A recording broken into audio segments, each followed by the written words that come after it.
Excellent la prod.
Yo, people, you telling me back again for another watch along? And yeah, the David Morel fight's about to start. What you man telling me, man? I actually like David Morel, bro. So hopefully we get a good performance today. Actually like him still. Good fighter. Tough fucker, man. You know what I mean? Oi, Doku. Yeah, bro. I seen it, bro. City did what I knew they was gonna do. I knew they were gonna smoke Brentford. I don't know why people were talking about Brentford were gonna go to City and get anything, bro. But bro, over to West Ham now. You know what I mean? It's over to West Ham now. Um, Big up the chat. Who's playing tomorrow anyway? What are the games tomorrow? What are the games tomorrow, people? What's an Inoue Nakatani? I want a rematch. I want a rematch still. You get me? Man, no. I haven't seen Saeed's match reactions. I haven't watched anyone's match reactions. I haven't even done my own yet. I'm going to do mine tomorrow and put it out tomorrow.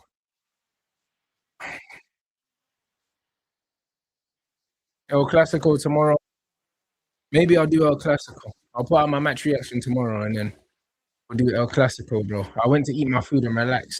You know what I'm saying? And not watch any football, bruv. Literally, bro. Man watched 2 shit games today, bro. Like the last thing I wanted to do was just watch people's match reactions and do all that stuff, bro. 2 rubbish games today, man. Am I gonna react to the latest gridding? Loads of people have requested it, so I will.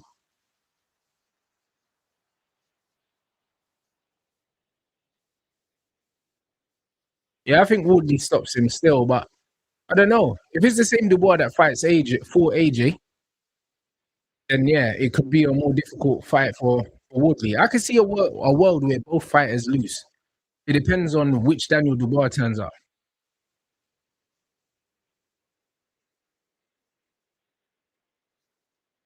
I said, Ranch, you're getting cooked on socials for your duet take. Brother, I'll be real. No one that could ever be trying to cook me, yeah, knows ball better than me, so it don't matter. You know them ones. I bet it's a bunch of losers. Like, who cares, bruv? You know them way there. Like, who cares? What's Dewey done in the game? Nothing, bro. I don't care. Like, what does it mean, bruv? Man said it's all with Dubois. Bro, it is mindset, bro, with Dubois. Do you know what I'm saying? Dubois is not going to improve. Do you know what I'm saying? Dubois is not going to improve, bruv. He's one of them guys. He fights how he fights, innit? That's the reason why they went back to Don Charles, because they don't want to change anything. Do you know what I mean? They just want a babysitter. That's it. So Dubois is not going to improve, but it just matters, can Dubois bring his best on the night? That's all you can think. Like, the one thing with Fabio Wardley, what I like about him, Fabio Wardley seems to be getting better in it. With Daniel Dubois, it's just about, can he bring what he brings on the night? And the good thing if you're Fabio Wardley is Dubois can't do anything that you're not prepared for. You can't do nothing you're not prepared for. Whereas Wardley can always adapt and do different things because he's constantly improving. That's the difference between the two of them. But people are always going to get gassed by Due because he does nice skills, bro. But who cares about that? There's more to football than skills. Way more to football. Man don't care about man just doing skills, bro. Like, all the skills that man done in the last game, none of them were productive. They didn't result in a goal or an assist or nothing. It was just skills lose the ball, bruv. Like, his skills didn't help his team.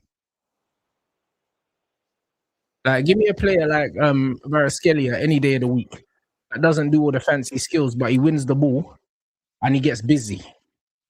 You know them, man. This is just what it is, bro. Like, them mutants love man that just do skills for no reason. No reason, bro. I ain't got time for that. I ain't got no time for that. So I can't lie, bro. The general football IQ, yeah, on social media is so low, yeah, that this is why I don't really watch a lot of content, bro. Because why would I? You know what I'm saying? Now, what people need to understand, yeah, is that the way that what the internet has done, yeah, is that the internet opened you up to a world of people that you would never know and you would never hear his opinions, yeah, if you didn't have internet. So now it's just letting you into the minds of bare idiots, bro. Like the barrier of entry, yeah, to talk about stuff is so low now. So fucking low. You know what I'm saying? Like, and that's just what it is. So as much as I don't like, yeah, listening to a lot of these ex-pros, yeah, just chat shit because they don't know nothing about football, yeah, for the most part, yeah. But at least, yeah, there was a barrier to entry. There's a barrier to entry, yeah, to get on Sky Sports or to get on Match of the Day and that. You got all these mutants, yeah, that can't kick a ball in anger, chatting shit. That's like, brother, what are you talking about? Them man got their football education on FIFA, on Ultimate Team. And man are sharing opinions and they expect me to give a shit. I don't care. You don't have to have an opinion on my opinion. I'm not making you watch my content. And I said the only skills Scalia uses are stepovers, Cruyff turns, fake shots. Brother, he uses effective skills and he uses them at the right time. You never see him use a skill when it's unnecessary. You never see it. Like Dubois will have a 5-yard pass on and decide that he's gonna do a triple step over and then a fucking hocus pocus for no reason and lose the ball. And people think it's great. I'm gonna drop my match reaction tomorrow. I'm gonna drop it tomorrow. There's no rush, bro. It was a 0-0. It was a dead game. You know what I'm saying? Loads of people out here scapegoating and chatting rubbish when they're still emotional after the game, bro. Man will give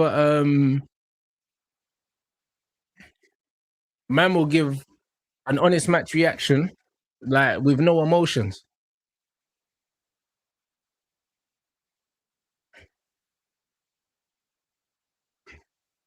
Doku's improved a lot, bro. He's improved a lot. You know what I mean? And the thing is, yeah, when you're at a team like Man City and you've got all these good players, you have to improve, blood. You know what I mean? Even Erling's feet have improved at Man City.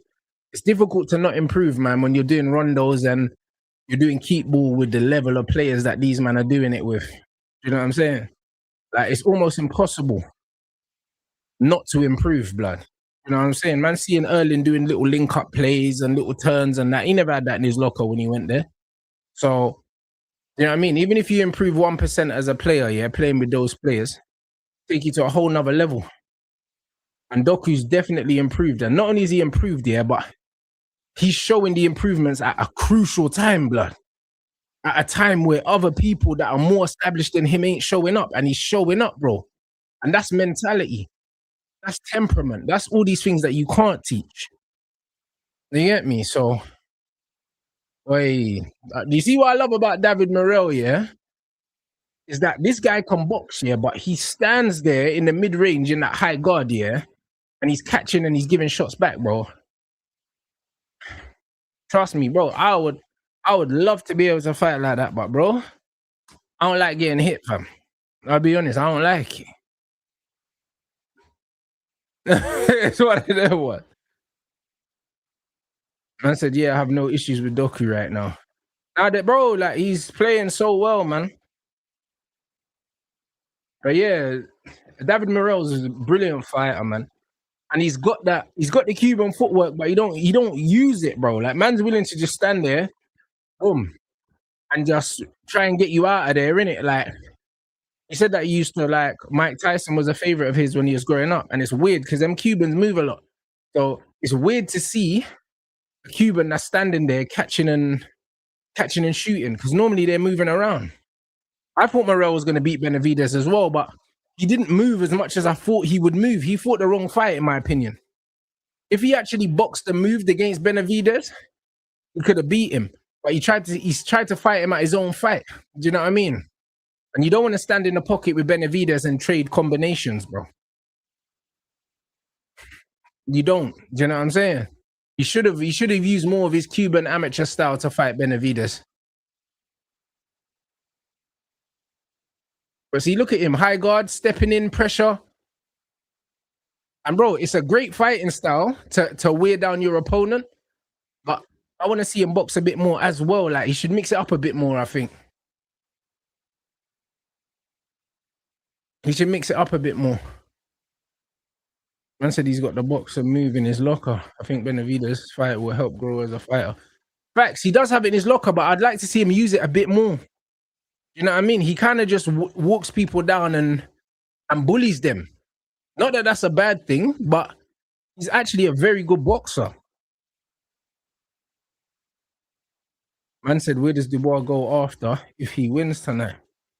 If he wins tonight, I don't really know. I don't really know, fam. You know what I mean? He's been spoke by Usyk so many times. I don't know, bruv. Everyone's saying that Usyk should fight Caballero, bruv. So I don't know. We could see a Caballero thing. You know what I'm saying? Could we see him and Fury? You know what I mean? Could we see him and Fury? But if Fury's fighting AJ, so Fury's not gonna fight Dubois as like before AJ because he could lose to Dubois. Stylistically, Dubois is a nightmare for Fury. You know what I'm saying? So Dubois got a similar build to Ngannou, blood. You know them ones, but he can actually box better. So I can't lie, bro. Like Dubois stylistically is a nightmare for Fury because he's mad aggressive. Like so, I don't really know. Hey Milo, I think bro. I think Adrian Broner is the perfect coach for Dean because of Dean's style and also just his personality. I think Broner will be a good coach, man. He's a high IQ fighter, Adrian Broner.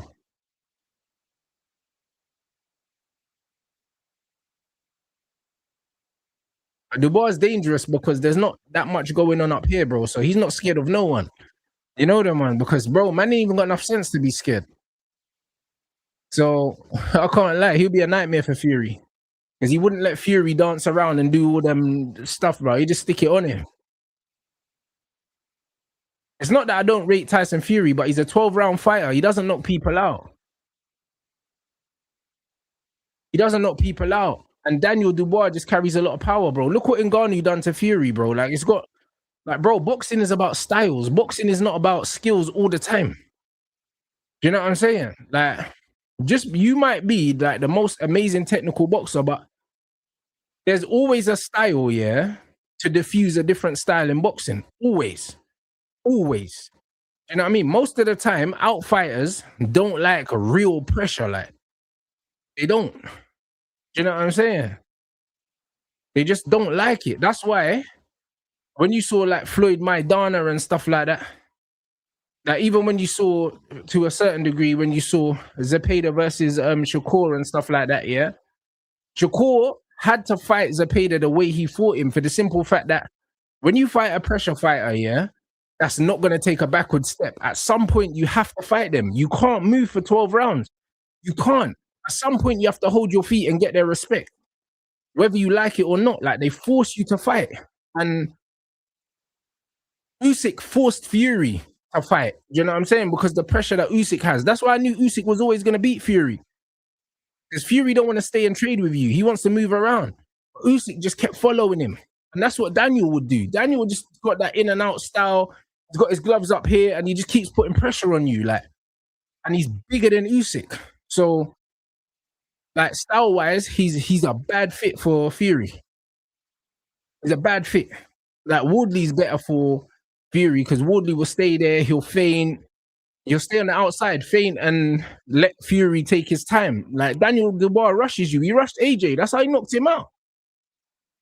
He rushed my man early, bro. You know what I'm saying? That's how he spun AJ because AJ wanted to stay on the outside and jab, and Dubois just ran him down. Caught man with a quick overhand early. Boom. You know what I mean? So you just got to understand fights.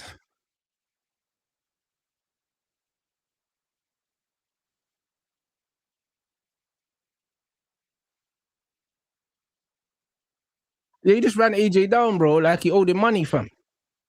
Man ran AJ down like he put a ticket on his car, bro. I said I always like Miguel Cotto. Cotto was a bad man. Cotto was a bad man.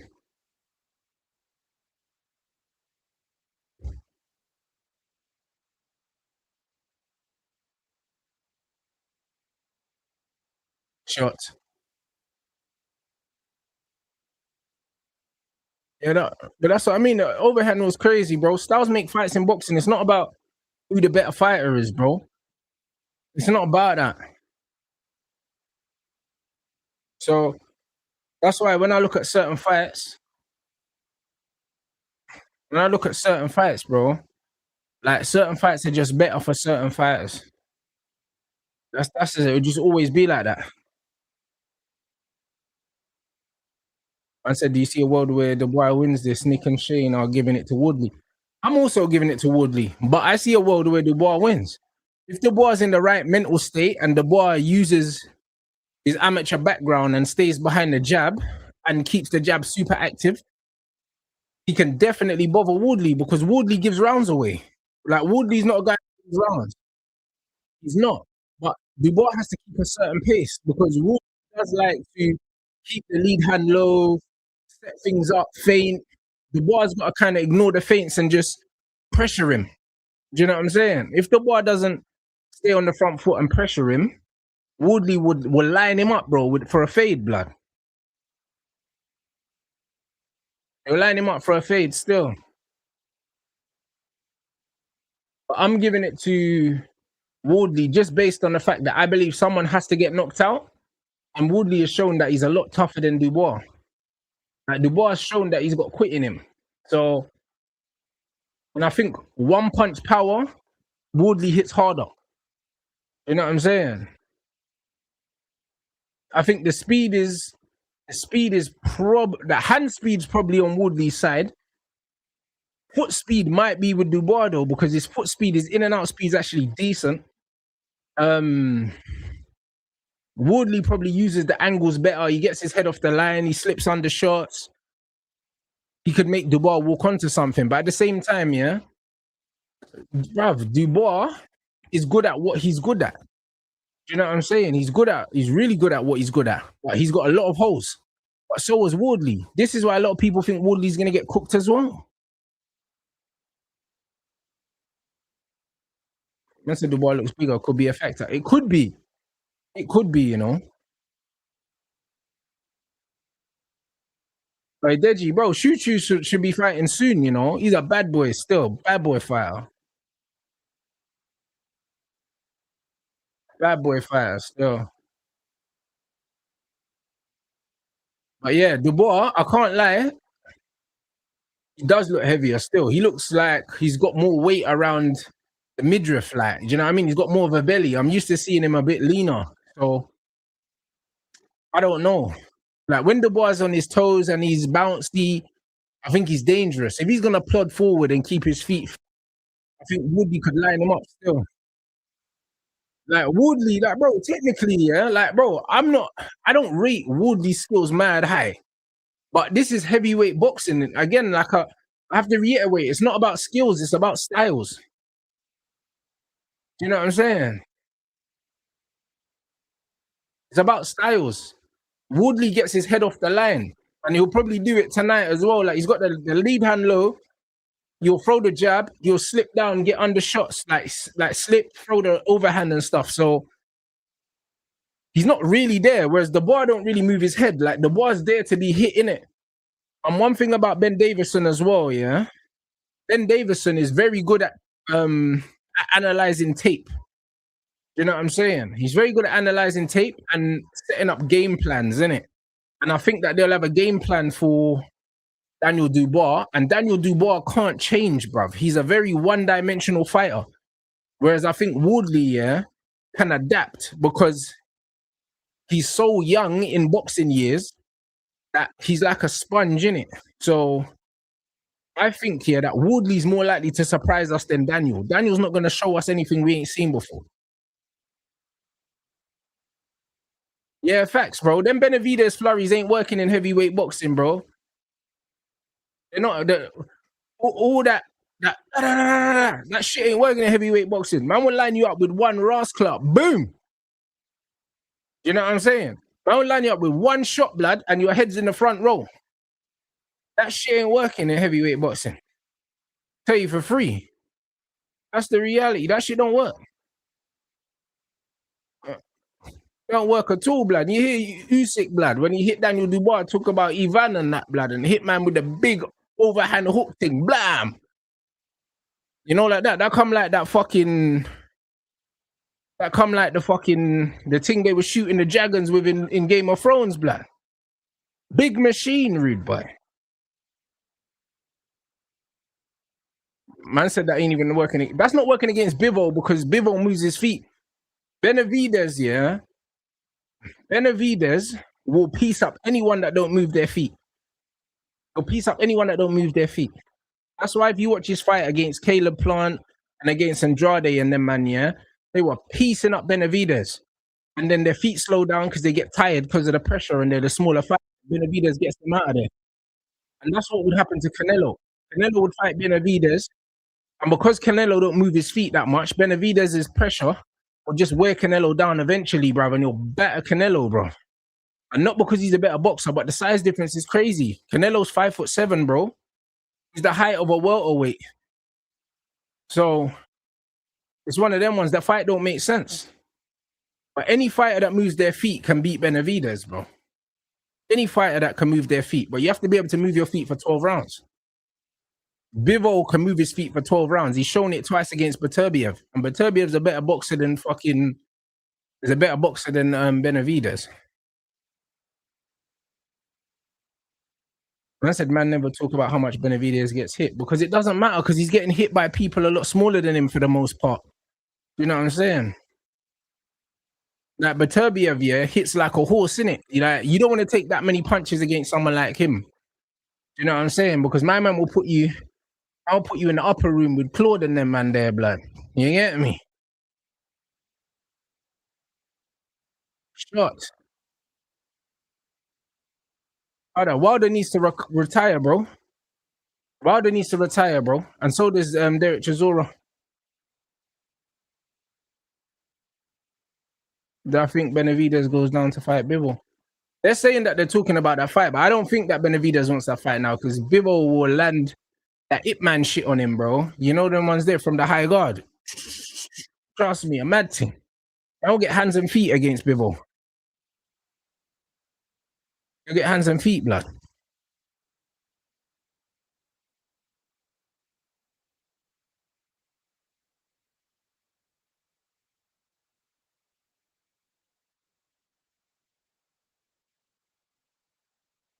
I said, what's that?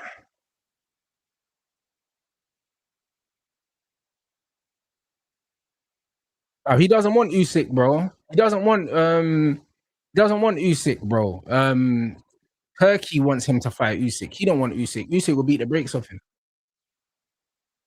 They beat the brakes off him. Bro, the thing is, yeah, Benavidez is a good fighter, yeah, but people are just overrating him so much to the point where it's becoming unbearable. I said I got Benavidez beating Bivol. No chance. You know the no chance. I can't lie, bro.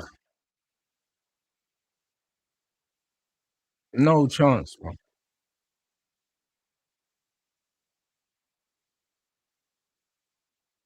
Yeah. Beterbiev, blood. I want to see Beterbiev fight Benavidez, bro. That's what I want to see. Once a Turkey guy needs to leave people alone, man. I've seen he's pestering Crawford to fight again. Bro, listen. Turkey, yeah, like he don't care about the fighters.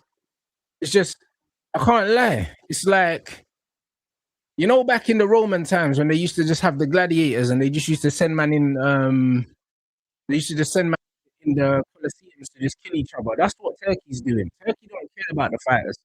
He just wants to pay them money for them to just punch each other's heads off. Like he don't care. Like doing all these fantasy fights. You know what I'm saying? It sounds crazy until it happens. It's not happening, bro. It's not happening. It's one of them ones. Dimitri Bivol, yeah, has the antidote for all of these pressure fighters, bro. He's got the antidote for all of them because he can move for 12 rounds and he can crack. You know them ones. So it's one of them ones. He can crack enough to get respect from people. You know what I mean? And that high guard He doesn't really get hit. Don't get hit clean. It's all well and good saying someone can beat Bivol, yeah, but he barely gets hit clean, bro. Barely. So it's like, how you gonna beat someone you can't hit clean, bro? Benavidez gets hit clean all the time. Like, do you know what I mean? And by guys that are not on the level of Dimitri Bivol. So it's just not gonna happen. I'll be honest. It's just not gonna happen. Brother, I don't think Zerdo even landed a punch on Bivol. Like, he didn't even land a punch. So it just is what it is. Like, Bivol's different. Like, Bivol's different, bro. You know what I mean? Bivol will beat the brakes off you and just make it look, you know what I mean? And make it look like classical music, bro. Like, he's not even in there. He's not even in there to stop guys, bro. He just box your head off.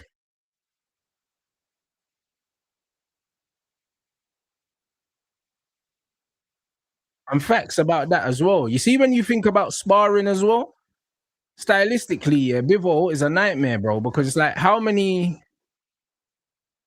do you replicate how he fights in sparring? It's very difficult. A lot of guys don't fight that Soviet style, yeah, anymore. Like, all the Soviet fighters, you tend to get coaches from other countries, and like, you look at Usyk, yeah, you look at Beterbiev, you look at all these guys, even Triple G, bro.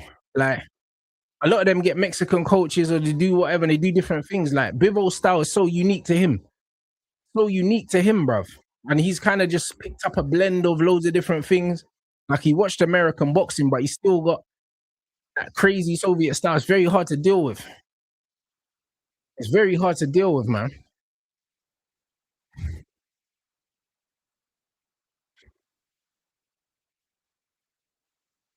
Man said he hit Bivol with a 20-piece combo in sparring. Brother, anyone can fucking listen. Brother, I can't stress enough, yeah. I can't stress enough how much sparring don't really mean nothing, like, especially if you're a fighter, yeah. Think about it. If you're a fighter that shells up and just throws bare punches, you're gonna be even better in sparring because you got bigger gloves and you've got headgear, so you've got even less to be worried about. So them kind of fighters always do well in sparring anyway. Do you know what I mean? It doesn't mean anything. When a man's got 10-ounce gloves and one mistake here can have you dancing, yeah, completely different ball game. You don't want to be getting hit flush constantly with 10-ounce gloves. Like, you just don't want to. Like, nobody wants to. Like, I mean, and that's the reality, bro. When you're getting hit with fucking 20-ounce gloves in a headgear, bro, yeah, of course you can take that. You know what I'm saying? So it just is what it is, bro. Sparring stories don't mean nothing.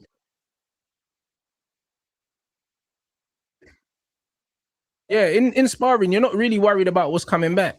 Especially if you're a very aggressive front foot fighter anyway. You just go in there and impose your will on people.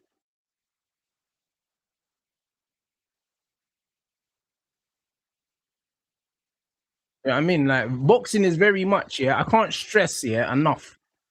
Boxing will always be about styles, bro. Always. You know what I'm saying?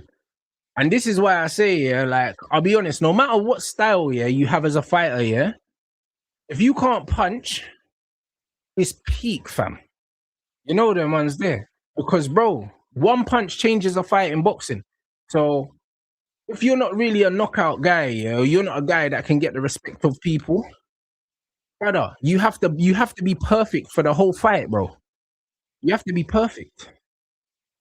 Do you know what I'm saying? Like, when guys can punch, they don't have to be perfect.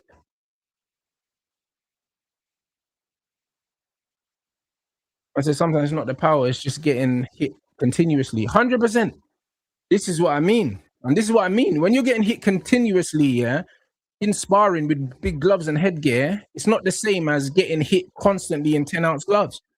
Flush as well. So it's one of them ones. You're not gonna walk forward and throw 20 punches in 10-ounce gloves because you're gonna be worried about what's coming back at you.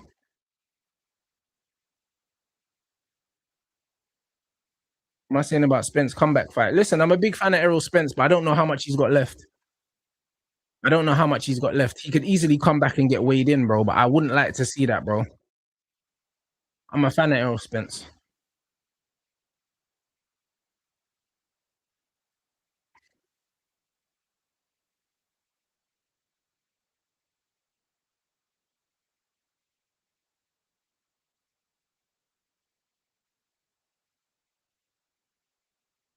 Yeah, bro, exactly. Sparring, winning in sparring, even though no one wins in sparring, yeah.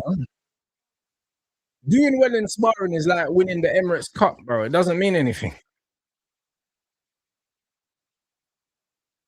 It doesn't mean nothing, bro. You know what I'm saying? Because really, sparring is like, bro, winning in sparring is like saying, oh, cool, like we won the five-a-side, bro, in training. What does it mean? So what, bro? I don't mean shit, like. Do you know what I'm saying? Like, that's the reality. Like, bro, like there's brothers, yeah, that have hurt Moses Atalma. There's brothers that have hurt AJ and all these other men. There's men that have knocked out Tyson Fury in sparring, but can they beat them in an actual fight in 10-ounce gloves? Probably not. You know what I'm saying? Like it just doesn't mean nothing. I think it was David Price or something. They said that David Price is one of the hardest hitting brothers, yeah. Hardest hitting brothers that man sparred. David Price used to bad up everyone in sparring, bro. And then man just get put to sleep on the ropes, yeah, in the fight. Do you know what I'm saying? David Price was one of the coldest sparrers that they had in the UK. And bro, I've been literally ringside and seen man get knocked out and sleeping on the ropes, blood. I can't remember who the fight was, blood. The guy was sleeping on the ropes. I was right behind him, like literally saw him asleep on the top rope.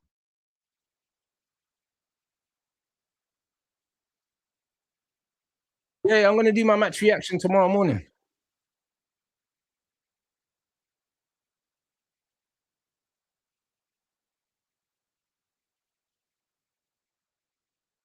And so the sparring, they tell your partner to go 70%, 85% work on defense today. Brother, I'll be real, yeah. It's like that's what sparring's for, bro. You know what I'm saying? That's what sparring's for, bro. Like when you're sparring, your corner should be telling you to work on certain things. You'll go in there mentally, yeah, working on specific things because you know that your opponent's gonna bring certain things. Sparring's not a fight. It's only when egos get involved and people start trying to slump people in sparring. You shouldn't really be hurting people in the gym. Not really, bro. I just don't believe in that.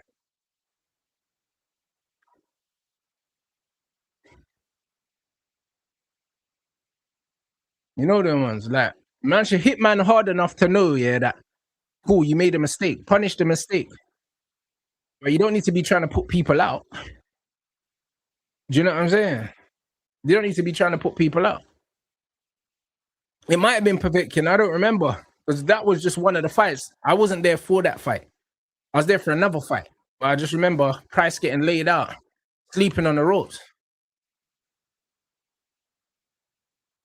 I said it's not a fight, but it's an important factor. Sometimes yes, sometimes no. Because I've sparred with people, yeah, that with their style, yeah, they're relentless pressure fighters. And they're willing to take two shots to land three. I know if I land them two shots in smaller gloves, yeah, they're not going to keep coming forward like that. Like I know that. Do you know what I'm saying? So it's one of them ones where when you've got bigger gloves on, you take more risks. Like when you watch an actual fight, everyone's more hesitant, bro, because they know that one punch could change the whole fight. So naturally, yeah, the pace of the fight is not the same as sparring anyway. It's just not the same. When I think about Inoue and Bam, bro, listen, stylistically, I always said I think Bam can beat Inoue. You know what I mean? And after seeing Inoue and Nakatani and the speed advantage that Inoue had on Nakatani, he won't have that speed advantage against Bam. So I think that fight's a lot closer than people think. I think Bam could beat him still. And Inoue was fading, man, from about round 6, 7 onwards. I thought Nakatani was hurting him, brother, and then he got cut. I want to see the rematch.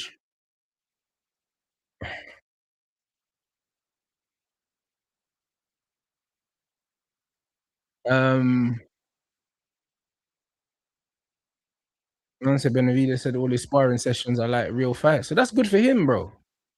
You know what I'm saying? That's good. That's good for him, bro. When's my next fight? Next month. Next month, but nothing's signed. Nothing's really over the line. We're planning for next month, but we don't know yet. But hopefully next month. Yeah, I believe he had him in the 9th round still. I think in the rematch, yeah, Junto steps on the gas a bit earlier. A bit earlier. Do you know what I'm saying? But he had him. He had him still.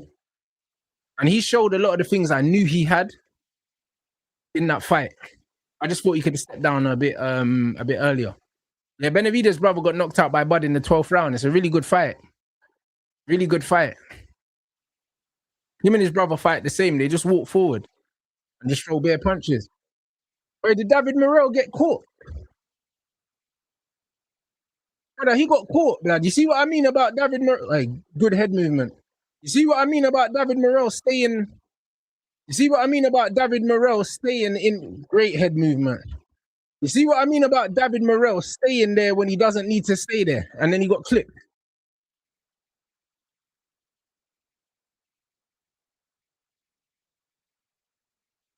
Bro, great head movement there. When he drops his hands, he's got that Cuban head movement slick shit, yeah, but man stands there in a high guard and takes shots he don't need to take.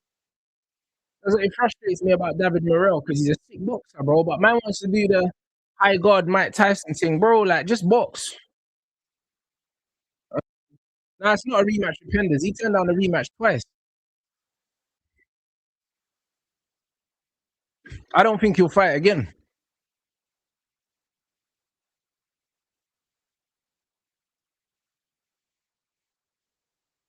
Man said in sparring you're working on boxing. In a real fight, there's some dude trying to kill you, like, yeah, fight. Facts.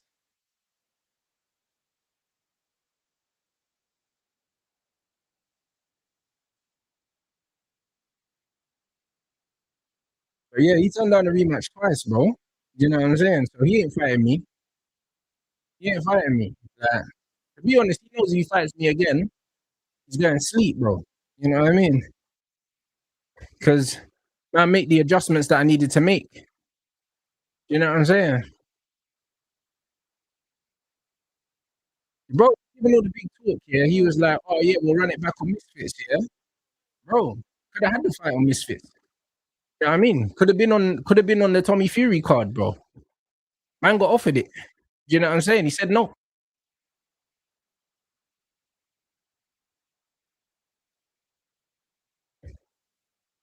Most of the time I said that he's not fighting Wardley if Wardley wins.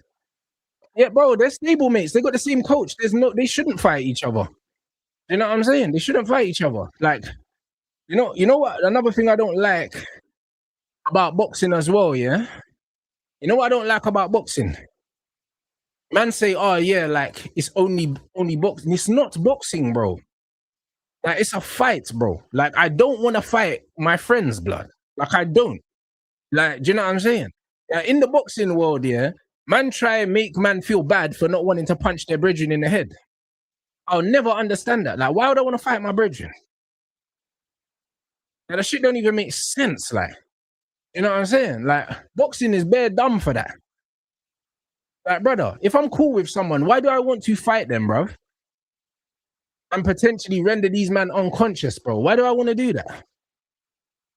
Like, it's fucking stupid, like. Bruv, Morel is fucking, bro, listen.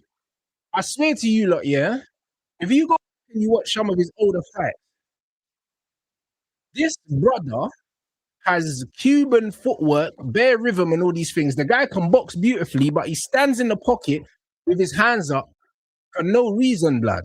Because he's an adrenaline junkie, bro. Like, I don't know why he does this. His footwork and his head movement is top level, and he gets hit because he wants to get hit.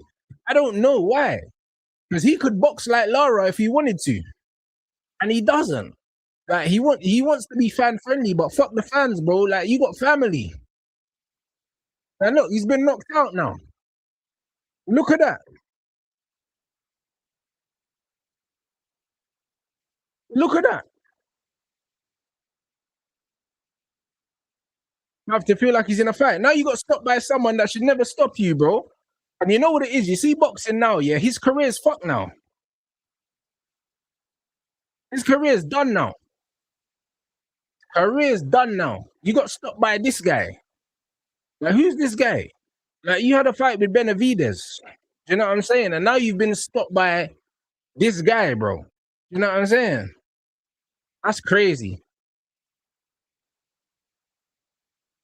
The fact that this youth can say that he stopped David Morel, yeah, it's mad. Do you know what I'm saying? Like, this is exactly why, yeah, bro. I can't lie. You see the high guard thing, yeah? The high guard thing is great. But bro, I don't like getting hit for a reason, bro. Like, I don't like getting hit.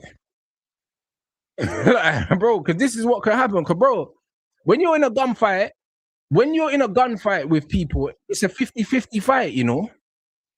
When you try and box and you use your skills, it's not a 50-50 fight. Do you know what I'm saying? And the thing is, yeah, David Morell's made the fight a 50-50 fight by standing in the pocket and trading shots with the guy. And now he's been knocked out, bro. And you shouldn't be getting knocked out by guys like that. You know what I mean?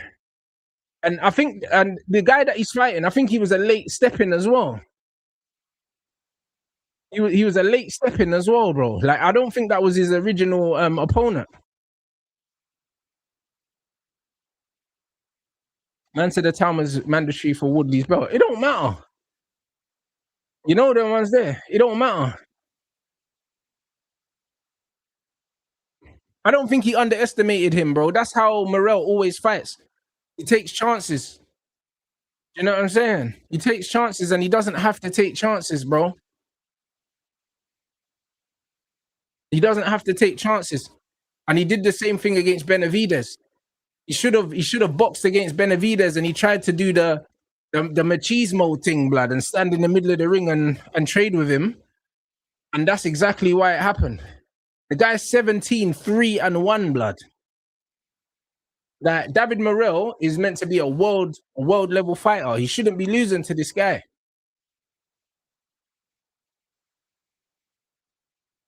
Man said the Cuban style is too evasive, not very powerful. You say that, but brother, you bank the rounds, wear down the opponent. Do you know what I'm saying? And then if you want to take him out towards the end, you can, but you have to box with your brain at the beginning, bro.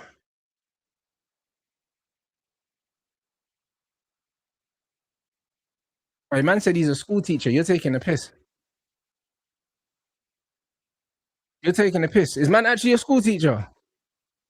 Brother, if he's actually a school teacher, he's a bad man. Man's gonna go to school, yeah, and say to the youths, bro, I slumped David Morel, blood. You better stop talking in my class, cuz. You know them, man. Man talking about. Man said he didn't got 9 KOs. But bro, this is what happens when you block punches with your face, bro.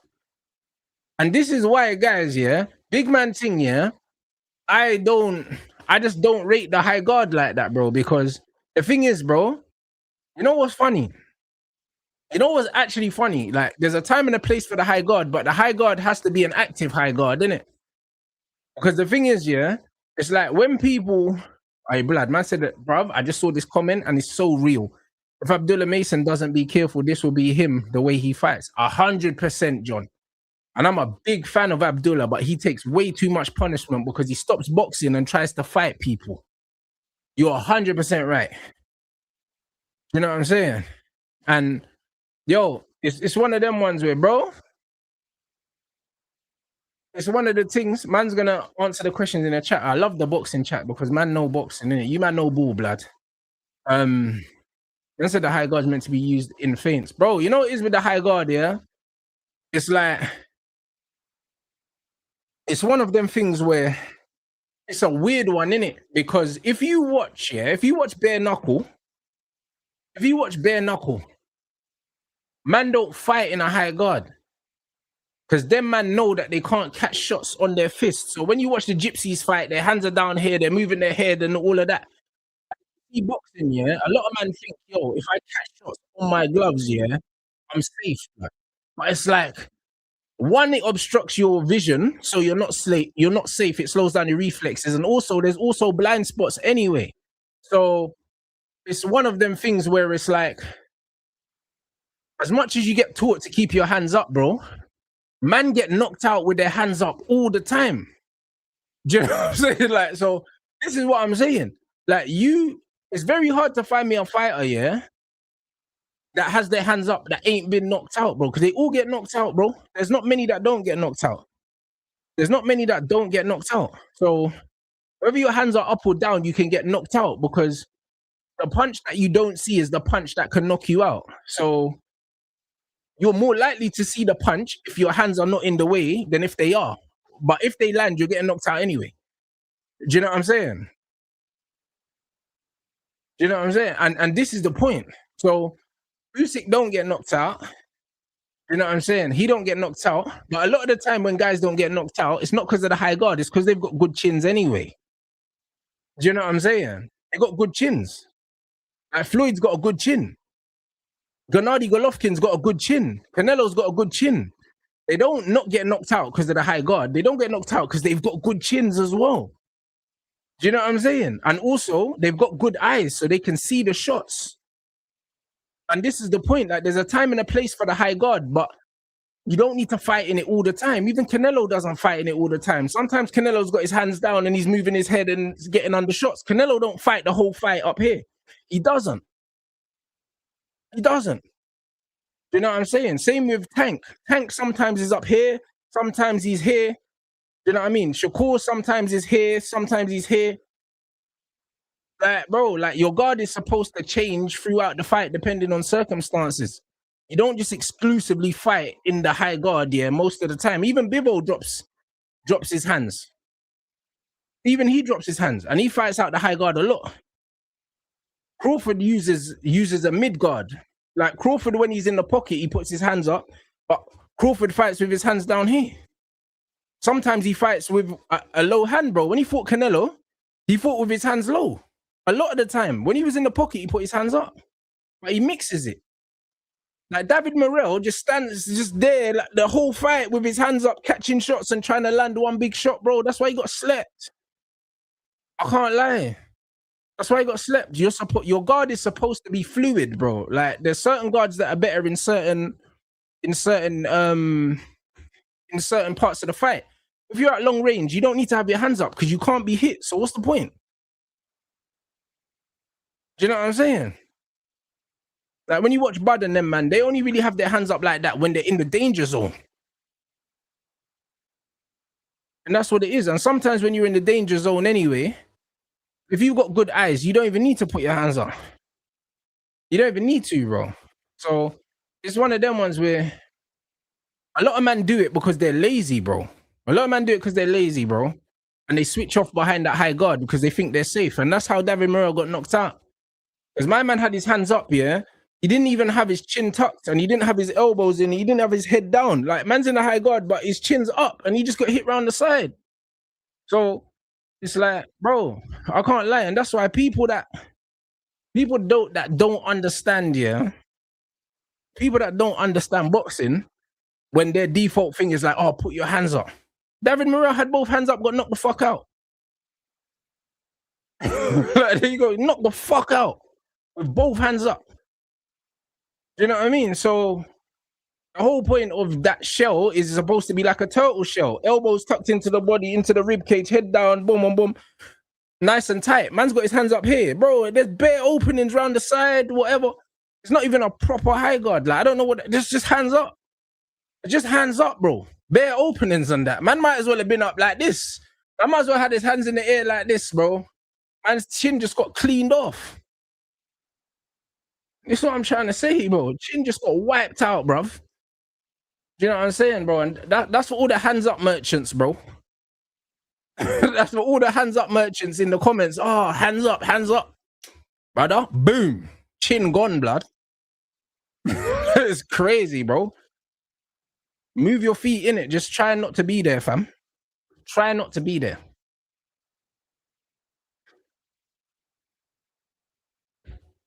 Man said Morel doesn't understand how circumstantial boxing is. That fight was so one-dimensional. But this is the point. This is the point. Like, this is why, yeah. This is why. Like, to me, yeah, boxing is violent chess, innit? It's a thinking man's sport. People think boxing is fighting. Boxing is not fighting, bro. Boxing is not fighting. Because you can be the tougher fighter, you can be the more technical fighter. But if you don't have no IQ, and you don't know how to set things up and you don't know how to do certain things, you're just in there spamming buttons, bro, just throwing bare combinations for no reason. You get hurt, bro. And that's why Conor Ben, yeah, when he steps up and fights a proper fighter, he's gonna get absolutely violated because he just throws combinations for no reason. Like he doesn't know why he's doing them. Like he ain't got no fight IQ, none whatsoever. Man will just throw jabs when he should throw hooks when he should throw jabs, throw overhands when he's out, his feet are out of range. And that's why Regis was on one leg and he couldn't get Regis out of there. Do you know what I'm saying? So boxing is about, you're always thinking about setting up moves and you got to think about getting out. You got to think about getting in, getting out. Do you know what I mean? Inflicting damage and taking as little damage as possible. I like David Morell's style. It's fan friendly, but he only thinks about hurting the other guy and he doesn't respect what's coming back. And that's why he gets hurt, bro. You know what I'm saying? And that's, you have to respect what's coming back, regardless of who you're in there with, bro, because someone doesn't have to be better than you to hurt you, bro. And the thing is, yeah, in boxing, yeah, it's like you might not get away with the mistake that you make. You know them, man. In football, you might give the ball away and then the other guy misses. And you're like, cool, I got away with that one. In boxing, you can make the dumbest mistake, but you got clipped in the side of your head. Now it's like, bro, there's no recovery from that, bro. You ain't got a goalkeeper to bail you out. You know what I'm saying? You ain't got like a covering defender. Bro, it's just you, fam. You made that mistake, and now you're on your own, cuz the room's spinning. And now 4 men are punching you in the head, and you don't know which one to hit. You know what I'm saying? So, it's mad. It's actually mad, bro. Hey, man like Cameron, you know, hopefully he wins, isn't it? Nah, boxing's crazy, bro. You know what I'm saying? Boxing is crazy, bro, but I love it. I fucking love it, mate. It's dangerous, man. I can't lie, it's dangerous, guys. You know what I'm saying? And you know what the most fucked up thing about boxing is, yeah? The most unassuming guys will fuck you up, blood. You know the ones there? Like, when people saw AJ Ruiz, they were like, oh, the little fat guy. Brother, broski, fat guys have mad stamina, bro. Like, you saw what Chibu done to Blueface on that. You know what I'm saying? Muscles don't win fights, bro. I'll be honest. Like, they don't win fights. Man said, do you think a lot of fighters have never been properly hit in the face? That's why they walk straight into a high guard. No. You know what it is? Fighting is a personality thing. You know what I'm saying? Fighting is a personality thing, bro. The reason why David Morell fights like that is because he's probably a naturally aggressive guy and he's just thinking about imposing his will on other people. And then you've got guys that are more thinkers. Do you know what I'm saying? It just depends on what your personality is. Like my coach used to say before, yeah, people fight the way they drive, innit? If you're someone that's cautious when you drive on the road, you're going to be a cautious fighter. If you're someone that just puts your foot down, you know what I mean? You'll fight like Errol Spence. You know them ones there just walking forward and just trying to get people out of there. And that's how he drives. You know what I'm saying? So it's just one of them ones where, bro, like it's peak. It's your peak, fam. So, like, the game is the game, bro. There's different personalities in the ring, and there's different styles that suit different personalities. You look at Mike Tyson, the way he fought suited his personality because he was just on pure destruction. So his explosive style, yeah, suited his personality because he's an explosive, short-tempered brother. Do you know what I'm saying? So that's just kind of what it is. And this is also why Fabio Wardley's dangerous, bro, because Fabio Wardley, yeah, is a very intelligent guy. When you hear him speak, he's very articulate. And someone like him, yeah, you can tell that he learns things very easily. Like he's a smart guy, innit? And someone like Daniel Dubois, who just, like, brother, he just fights one way. He's not going to change nothing. He's just on autopilot. With the right game plan, Wardley could switch man's lights all the way off, you know. Because you can't imagine Daniel Dubois sitting down and studying tape, whereas I could imagine Fabio Wardley sitting down and studying tape and watching every single Daniel Dubois fight a million times and doing all that. Dubois ain't doing that. Them man are throwing parties before the fight, cuz. Like, bro, so it's one of them ones where, like I said, I don't think Dubois can surprise Woodley tonight, but Woodley can surprise Dubois. But Dubois has been bred to fight. Do you know what I'm saying? So if Woodley does lose today, it's not because Dubois did anything that he didn't see coming. It's just that Dubois was just better. Do you know what I'm saying? Hey, bro, Duke McKenzie, bro, he's one of the best pundits. His boxing channel is amazing, bro. I actually watch his boxing videos still. Like, he very rarely says something I don't agree with.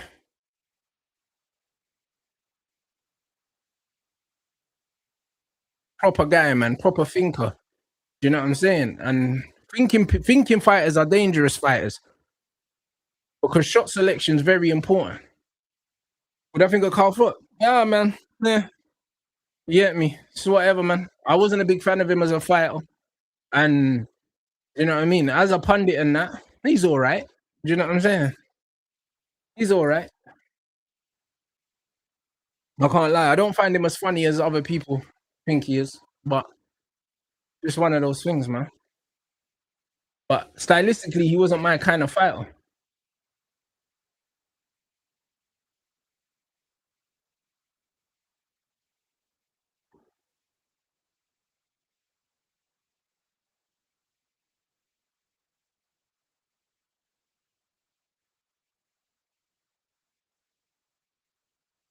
I said Woodley hand speed gonna mumble Dubois' brain. Bro, potentially, bro. I watched the Ring Magazine podcast. To be honest, I find it quite like I can't watch the whole thing, bro. I can't lie, it just doesn't move me, man. Doesn't move me, bro. Like Max Kellerman, I can only take Max Kellerman's commentary in small doses. He kind of annoys me. Do you know what I'm saying? I can't lie. Kind of annoys me, bro. And then the other brother that they've got there, I think he's he was a football player or something. He just don't know nothing about boxing. He doesn't add to the show.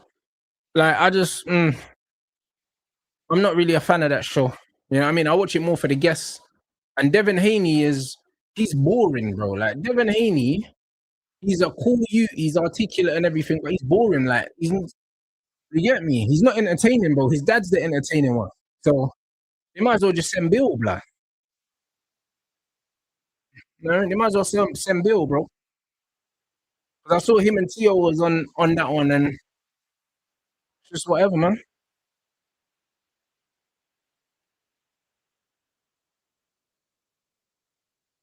I said the NFL player in the ring is clueless, bro. I don't know why he's there. How did he get the job?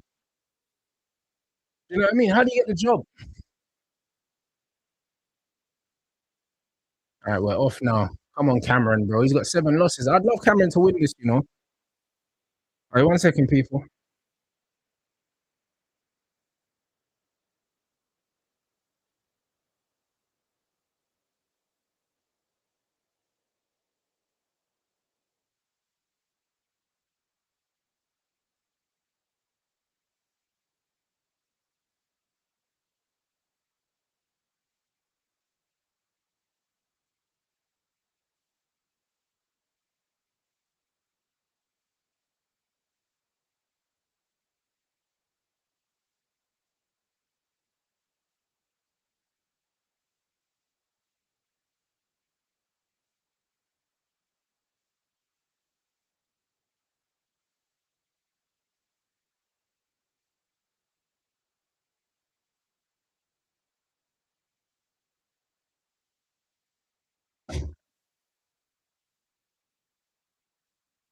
Yeah, Tim Bradley's the one, man. Desert Storm, fam. I watch his boxing videos every day. To be honest, he uploads regularly, bro. Mr. Duke McKenzie, one of the few British fighters doing a world title 3 different ways. Yeah, bro, bad man, and he's very articulate as well. He's still got his brain cells. You know what I'm saying?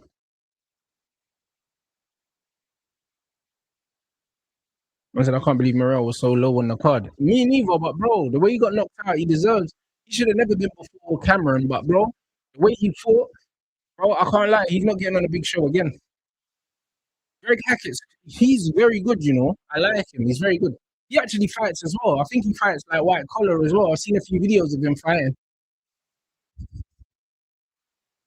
I like that as well. I like the fact that he talks about boxing and he actually fights as well. And I think he trains fighters as well, if I remember correctly.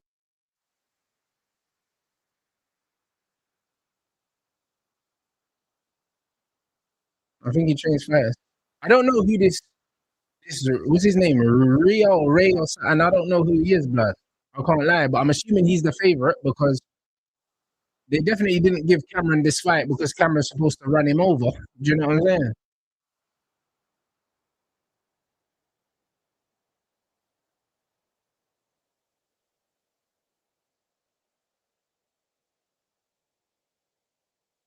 Sure.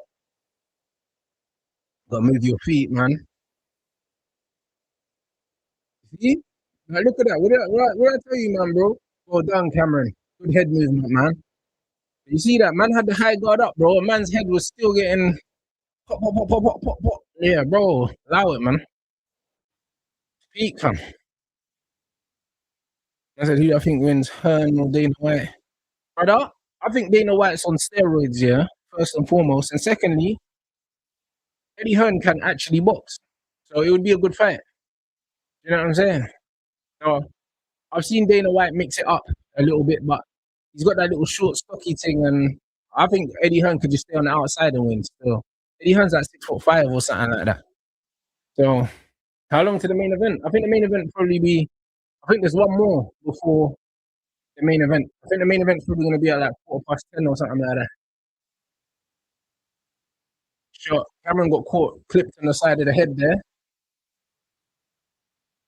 Hearn can box for real, yeah, he can. I think Eddie Hearn did amateurs still, which isn't really a surprise because look who his dad is.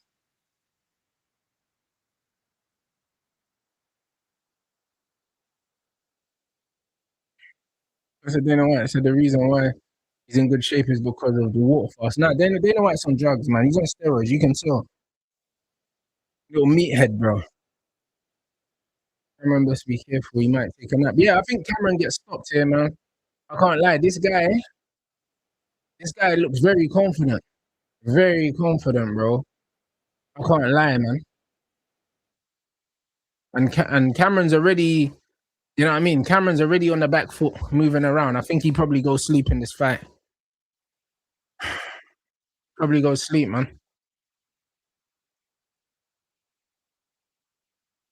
This guy's got a good he's got a good physique for light heavyweight as well, man. He's 6'4". He's got a good physique for light heavy, man. And he actually, I think he came in lighter than Cameron as well. That's the thing about these guys and the weight cuts, man. It's like you see certain man's physique and you think, how the fuck are these men in the same weight class? Like body types are such a fascinating thing, isn't it? It's such a fascinating thing because you can get two guys that look nothing alike, and the guy that looks heavier is the lighter guy. Like it's actually mental.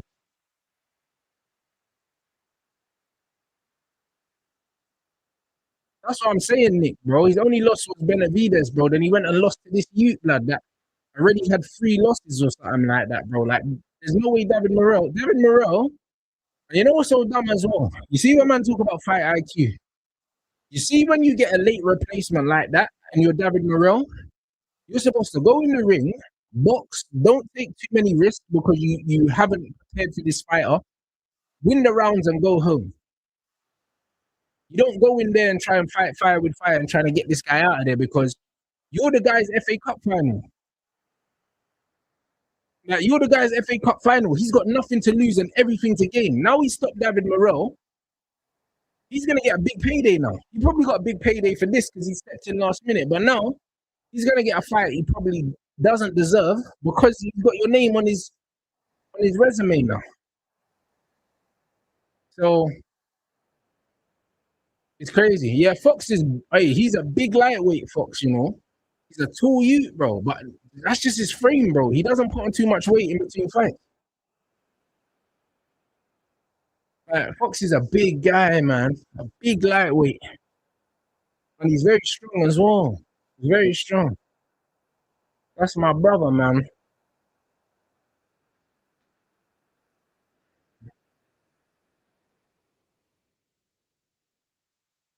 Who's this youth, blood? My man's got the Pringles moustache and cane roll, blood. How fuck is this? Oh, Jack Rafferty. Hey, brother, allow the cane roll, my G. It's crazy. You know what I mean? I said Cameron's getting his head boxed off. He is. He's getting touched. Man, like Rafferty, you know, them cane rolls are tight as well. Little thin ones as well. I can't lie. Man's scalp is going to be screaming, blood. You know the one. Oh, it's crazy. Man said M dot, you know. Those cane rolls, blood. Them cane rolls, they look like man done those with chopsticks, fam. I'm telling you, them things are, you get me? It's a madness. It's a madness, bro.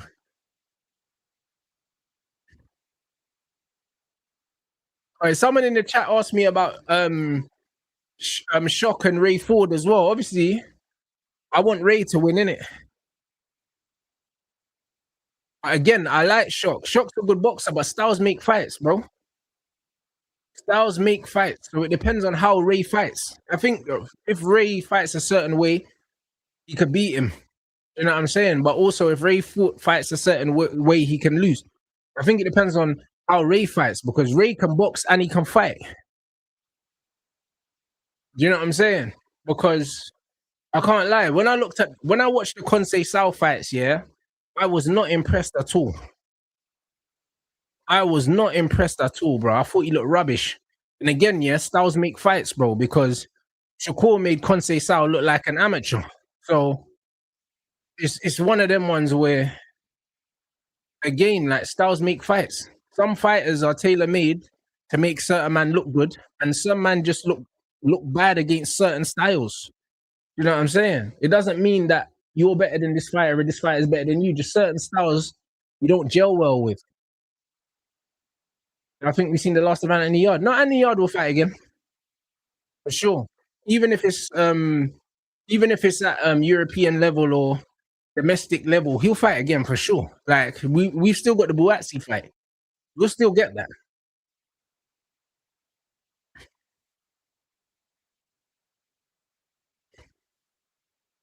I said I know Morel lost today, but why is Cameron fighting after him? I have no idea, bro. I thought the same thing when I saw the undercard. I think because Morel's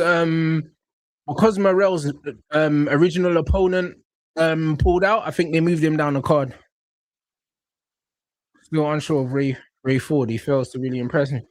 You know what is with Ray Ford? He's another one, yeah. He's a very, very good boxer. But he gets involved in gunfights he doesn't need to. Like he should have gone in there and just boxed Nick Ball's head off, but he wanted to fight Nick Ball, innit? And he said that he felt weight drained. And he probably thought he couldn't do the round, so he was trying to get him out of there. That's the kind of, when I read in between the lines, kind of what he was saying. But I can't lie, bro. Like Ray Ford has the skills. He could have just boxed Nick Ball's head off if he really wanted to. He didn't have to get in a gunslinging contest with Nick Ball, because I thought he won that fight, but it should have never been that close anyway. I think he gave Nick Ball a chance because of how he approached the fight.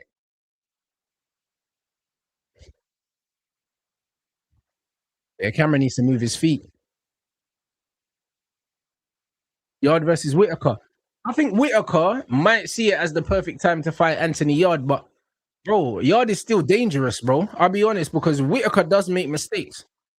So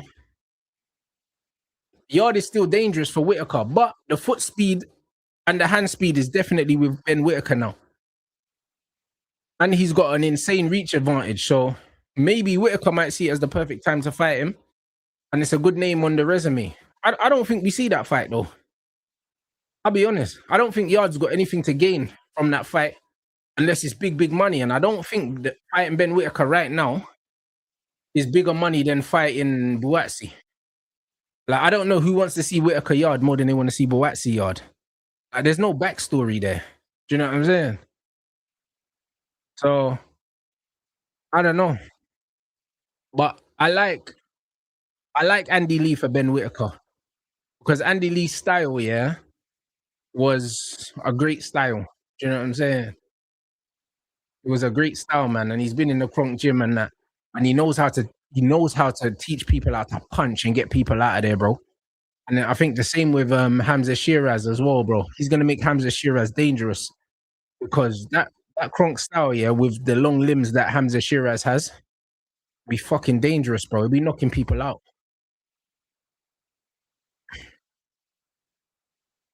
Hey, bro, I think Dalton Smith's a good fighter. He's a good fighter, good technical fighter, tough fucker as well.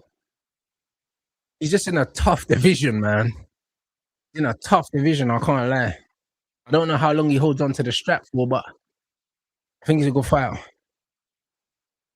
Usyk isn't trying to fight anymore. Why doesn't he just abandon the belts? He is trying to fight, but Usyk has earned the right to choose who he fights, bro. You know what I'm saying? And I believe Canelo's the same.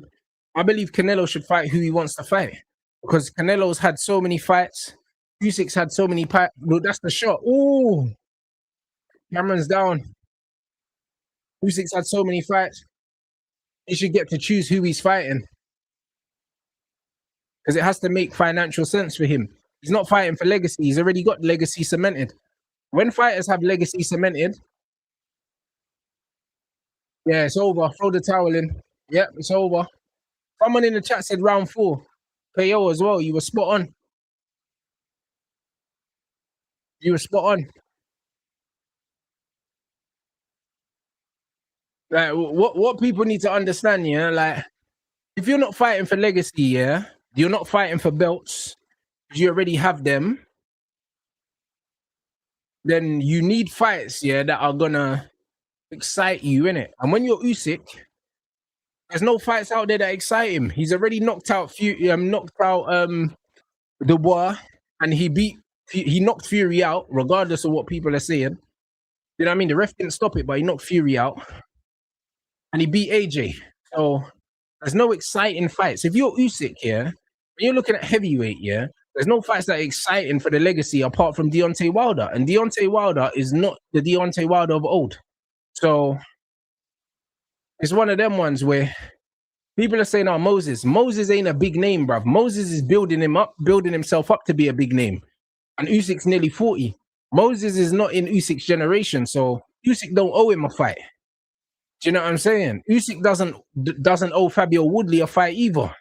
Because Fabio Wardley's just making his name now. Usyk's already got a name. So Usyk don't owe none of these man fights. Usyk can do whatever the fuck he wants. Make his money and then retire and chill with his family. He don't owe no one nothing. You know what I'm saying? And the same goes for Canelo. Canelo don't owe no one no fights. He don't owe no one shit, bro. Canelo's made his name, yeah, and he's been the face of boxing for how many years? So he can fight whoever he wants. Because Canelo is always going to be the A-side when he fights. So it doesn't matter who he fights. Like, it don't matter. You know what I'm saying? So Canelo is the money. So he can fight whoever he wants.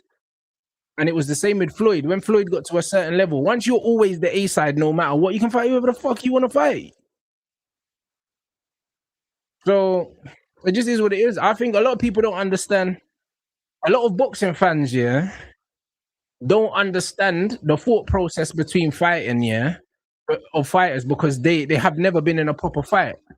Once you do a fight camp and you have to make weight and you have to spar, when you realize how taxing it is on the body, you can understand why fighters, they can't get motivated to just fight anyone, especially when they've already got money and they've already got belts and they've already got everything, bro. Because, brother, what's going to make you go out and do that run? What's going to make you fucking starve yourself for a fight that don't excite you, bro? You've already got money. Do you know what I mean? And that's why Bud said, yo, like, I've clocked the game now. I just beat Canelo. I beat Errol Spence, a guy that people told me I couldn't beat. I don't need to fight no more. Because I can't be asked to put my body through all these things because I've been undisputed in multiple weight classes, yeah. So I'm already doing stuff that's never been done. I'm undefeated. I've got good names on my resume. I'm chilling now. I got a lot of money. And that's the point. Man is saying that Usyk Opataya would be exciting, but again, Jai Opataya, yeah. As much as I love Jai Opataya, he's got no names on his resume, yeah, that deserves a shot at Alexander Usyk. None. He don't have an AJ on his resume. He don't have a Dubois. He don't have a Fury on his resume. Like, we've just seen Opataya knocking out guys, yeah, in Australia that we don't know. you know them ones. And I'm a fan of Jai. Do you know what I'm saying? I'm a fan of Jai, but he ain't beat no one that we know. Like, do you know what I'm saying? The only brother he beat up was what? Was it Massey or something like that? It was Massey that he beat, innit? That's probably the only name that man knew, yeah, that he smoked. No one else wants to fight him. I get it, people are shook of fighting him, but bro, like, he ain't beat no one. So he can't demand the Usyk. That's why he's chasing Benavidez. Do you know what I'm saying? And I think he can hurt Benavidez. You know what I'm saying? But Jai Opataya is another guy that gets hit as well, blood. So him and Benavidez is a great fight. Somebody gets knocked out in that fight because they both get hit. They both get hit, bro. You know what I'm saying? So that's a fight I would love to see. But Jai don't deserve Usyk because he ain't beat no one. That's the point. Right? Moses don't deserve Usyk because Moses needs to go beat someone like Andrew Ruiz or, you know what I mean, or fucking a Caballao or someone like that. Like, people just want to make these dream fights, but man ain't beat no one. You know what I'm saying? Like, Moses beat a Wash Dylan White and some other guy. You know what I'm saying? But in boxing, you have to earn your stripes, bro. Like, when you look at the rankings in boxing, a brother will win one fight, then you'll see my man in the top 10 of like the WBC or something. It's like, how the fuck do he make the top 10? He ain't beat no one. You know what I'm saying? Like, I think in some governing bodies, like Moses Okoli was like top 3 in that. It's like, how was Moses ever top 3 for any belt, blood? Like, who is he beat? Lawrence Okoli. I mean, how was Okoli ever top 3 in any governing body? And brother, who's he beat, blood? Even the rankings are stupid, blood.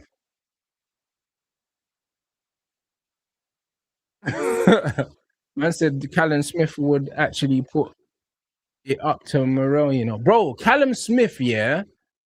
Brother, Callum Smith. I thought Morel and Callum Smith was going to be a very close fight, but Morel was going to edge it. After he got knocked out today, if he fought Callum Smith the way he fought my man, Callum Smith would have slumped him as well, because Callum Smith loves a dogfight, mate.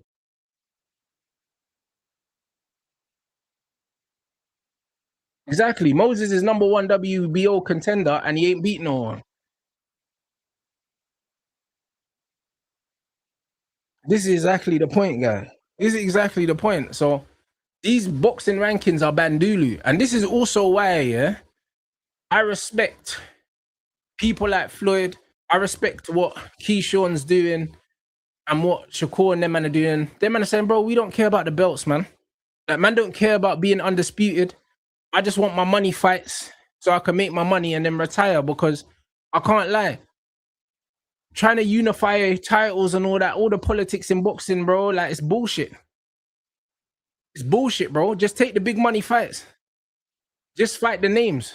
Because you know what's funny, yeah? When we was watching, yeah, when man was growing up watching a lot of these Floyd Mayweather fights, do you think anyone cared that Floyd wasn't undisputed? Do you think anyone cared? Like, a big bad thing. No one cared. No one cared that Mike Tyson weren't undisputed. Like, nobody cares, bro. If you like a fighter, you're gonna watch them anyway. You don't care if they've got all the belts. Like, you actually don't care, blood. You know what I mean? So I don't give a shit who's undisputed. I think it looks sick for the photos when you see all the belts everywhere. Then you got the ring belt as well, and there's like 8 belts, and man can't hold all the belts and that. It looks sick, but we don't care, like. We don't care. We just want to see the fighters that we like fight other fighters that we want to see. That's it. That's all we want to see, bro. We just want to see Spence. We just want to see Haney versus Shakur. We don't care if it's for a belt or not. We want to see Shakur fight Tank. We don't care if it's for a belt. We want to see fucking Haney fight Ryan again. We don't care if it's for a belt. Like, man, we don't care about the belt. As fans, we don't care, bro. That we don't care. We want to see AJ Fury, yeah? It's not going to be for a belt. Do we care? No. Do you know? We do not care, bro. Like, we don't care about belts as fans. We don't care, bro. Like, bro, like, all this belt stuff, we don't care. We just want to know, can you knock him out, blood? That's all we want to know. We don't care about belts. We actually don't care.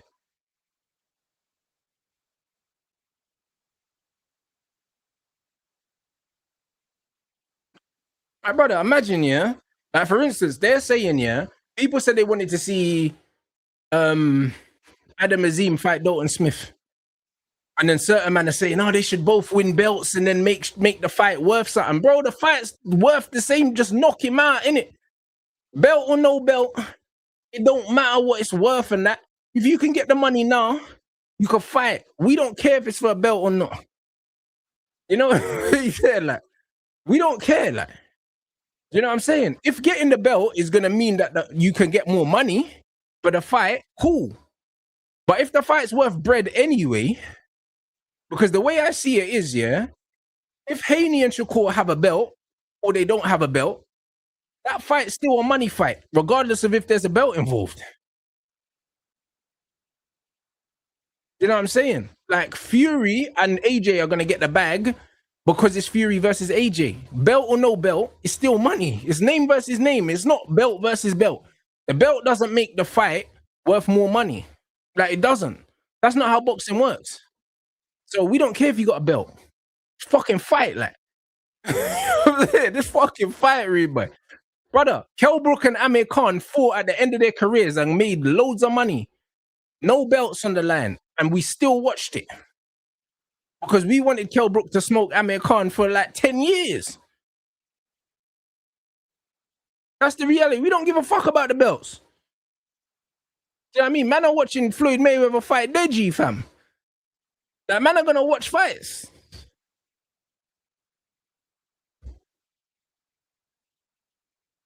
I said the fighters care about the belts. Yeah, but they don't really, though. I'll be real, they do, but they don't. The only reason why we feel like the fighters care about the belts, yeah, is because, yeah, think about it this way. Fighters only care about the belts if the guy that has the belt, they think they can beat. Because, bro, fighters turn down title shots all the time. You know what it was there? Because, bro, Buatsi got offered the fight with fucking Beterbiev and he never took it. So, that man don't give a fuck about the belt. Man saw the money and he said, nah, that's not enough money to get knocked out. Safe. Man don't care about the belts. It's a lie, bro. Fighters care about the purse, bro. Do you know what I'm saying? What's the other youth as well? The other cruiserweight dude. Ah, shit. English brother, white brother. They're saying that he should fight Vidal now. What's his name? Billum Smith. Billum Smith, brother, he's another one. That man said that he turned down $1 million to fight my man. You know them, man. So, bro, man said, bro, I'm not trying to get smoked. Like, no, actually, no. They're saying he wanted $1 million to fight my man. You know them, man. He wanted $1 million to fight my man. And it's like, yeah, I'll fight Beterbiev, but you have to give me $1 million, because if I'm gonna get my jaw cracked, yeah, bro, you need to pay me. Man don't care about title shot. They say, oh yeah, you can have a title shot against who? Beterbiev. How much you paying me? Man don't care about the belt. Man don't care about the belt, blood. You know them way there. Like, man don't care about the belt. Man said, oh, I'll offer you a title shot. What's the purse? Man will say, oh, 500 grand. They say, nah, bro, I'm good. I don't want the belt. I want my money. You know what I'm saying? Like, offering a man a title shot against someone that they know is gonna smoke them is not enticing. So all this stuff about fighters care about the belt. No, they only care about the belt if they think they can win it. Otherwise, give me my money. You get what I'm saying? So at the end of the day, yeah, it's not about belts. It's about money, fam. The belts is just for the photos after the fight. I said fighters care about the belts. That's why they don't care about Riyadh season. They want the WBA, but nah, bro, it depends. It depends. You know them ones. It depends. Because like I said, if man that they think they can beat have the belts, they care. Why do you think, yeah, that the elite fighters that think they can win titles are cautious about going over to Zuffa, yeah? And the ones that know they're not going to win the belt, they're happy to go over to Zuffa because they know they're not contenders for the WBO in the first place. Only one man can have the WBO title at the same time. So why would you care about a belt that you can't win? Like, you have to be of a certain level in boxing to even dream of wearing the WBO strap. So if you're not that level, you take the Zuffa money, like Conor Ben. Conor Ben knows he ain't winning no big titles. That's why he took the money. That's why he took the money. You know what I'm saying? And that's the reality. So when you look at fighters like Shushu and all these other guys, the reason why they'll be more reluctant to take the money is because they know that they can probably unify. When you look at someone like Africa, Hitchens, yeah. When you look at Hitchens, yeah, he's potentially in such a competitive weight class that he probably looked at it and he said, you know what, at 140, I'm not unifying. At 147, I might not unify. I might as well take the money. Because I like Hitchens. You know what I'm saying? I like Hitchens. But really, he's probably a 154 fighter with his frame. And is Hitchens going to beat Boots? No. Do you know what I'm saying? Is he going to beat Devin Haney? I think he can beat Devin Haney. But Devin can also beat him. So, I can't lie, bro. Like, he's an elite fighter. But is he top 3 in any of the weight classes? Probably not. So that means he's probably not going to win the belt.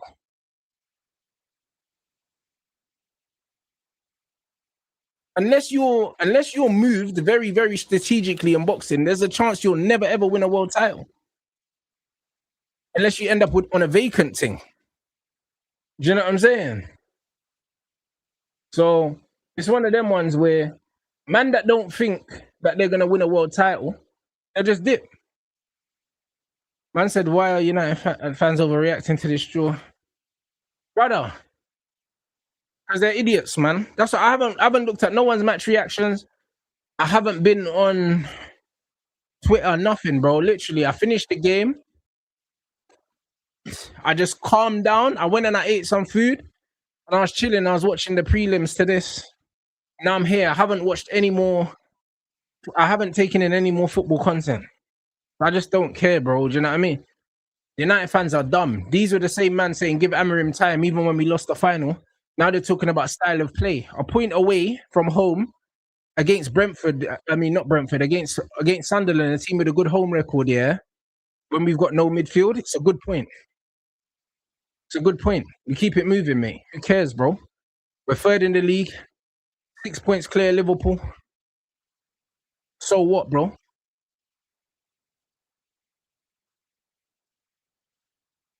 Brother, Moses Atauma, yeah, is arguably top 3 in the heavyweight division, bro. So again, using Moses as an example is a poor example.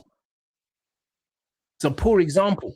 Moses dreams of winning a belt because he's that good, bruv. Most men know they're not that good, bro. The most men know. Like guys like Derek Chisora, the Dylan Whites, all these other guys, yeah. These men always knew they weren't gonna win these titles, bro. They knew they wasn't gonna win these titles, bro. The man are in it to make money. That's why Derek Chisora is still fighting right now. Moses Atama's a kid, bro, so he can dream of winning titles. And he's in a heavyweight era now coming up that's not competitive at all, bro. He should wipe the floor with all these guys. All the new gen he should wipe the floor with. Hey, brother, Sammy, I couldn't believe the Morel fight, but bro, you know boxing, you know David Morel, man. Do you know what I'm saying? You know David Morel, bro. Like, he's a hothead, man. He gets hit for no reason.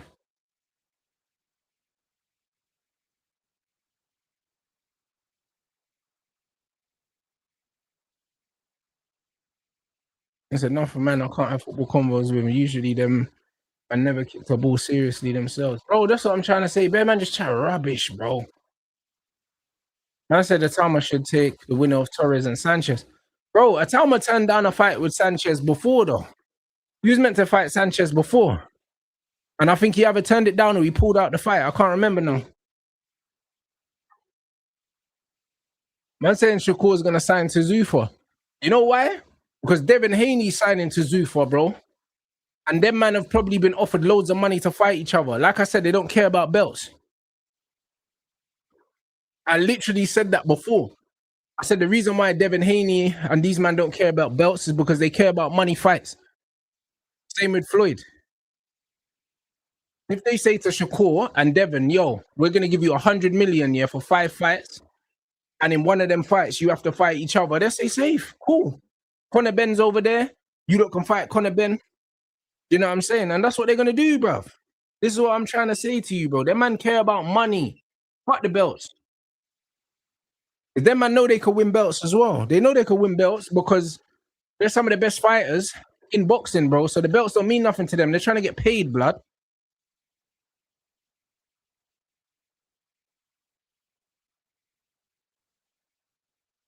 You're trying to get paid, bro. And this is my point. They don't care about the belts, bro. They don't care.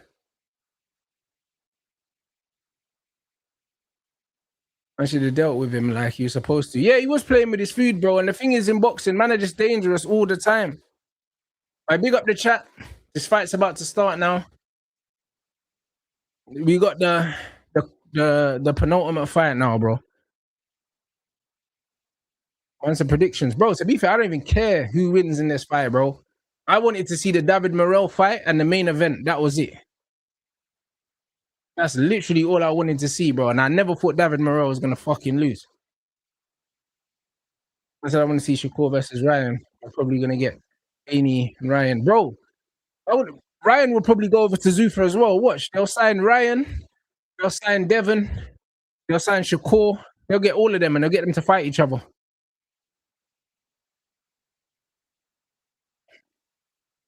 Bro, there wasn't a specific fight that got me into boxing. My granddad was into boxing, and you get me. So my granddad used to just like get me to watch boxing with him.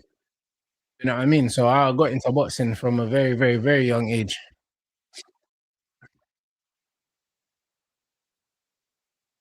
But yeah, there was no particular fight. Yeah, Tank probably goes over there too if Tank gonna come out of retirement. Tank's another one. He don't care about belts. Tank's about money fights. That's why he fought Ryan. But he fought Ryan, he fought Rowley, because all these guys can sell fights, bro. And again, Tank is like Floyd Mayweather. Nobody cares who he's fighting. He's always the A side. So he gets paid regardless.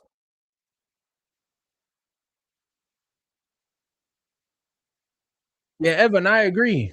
It's definitely hard to know with some fighters, man. Because that's what I mean. Styles make fights. So some fights, certain fighters look really, really, really good. And then some fights, they look domestic level. It just depends on the style that they're up against, innit?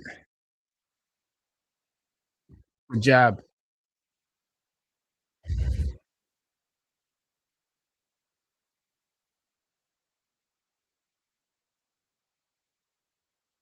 This is a fast pace, man, for round one. A jab. A fast pace for round one. It's Rafa'i versus Esserman now. Yeah, I see that Branris is going to the UFC thing. To be fair, Aiden was talking about it. He was saying that he spoke to Dana and Dana wanted to get involved. So I always knew they were gonna go big. I always knew they were gonna go big. So nah, it's a good look for them still. I don't see Tank going over to Zuffa just because I think Becky tried to sign him up with Riyadh season. It's different though. It's different though. Tank didn't want to do the Riyadh thing, but I think the Zuffa thing's a bit different. If they offer Tank big money up front, I think that he'll take it. But then again, it depends on who Tank wants to fight. I don't believe Tank wants to fight Haney or Shakur because he loses both fights. Honestly, I don't think Tank beats any of them, man. You don't beat Keyshawn, you don't beat Haney, you don't beat Shakur. He's too small, bruv. You don't beat any of them.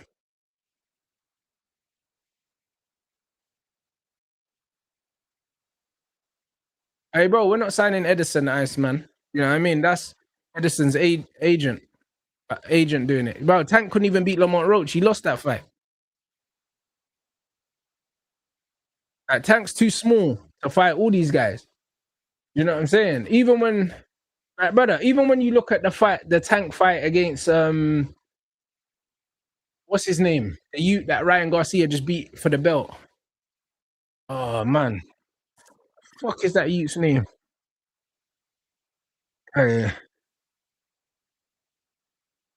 Oh, bro, my mind's gone blank now.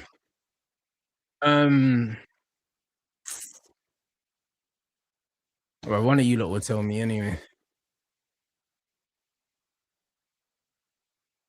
Not Pitbull, Barrios. Barrios was fisting up Tank, bro. Like Tank was down on the cards against Barrios because Barrios just too big. Do you know what I mean? Like Tank's small, man. Like bro, Shakur, Keyshawn, Devon, they're way too big for Tank. They'll box his head off.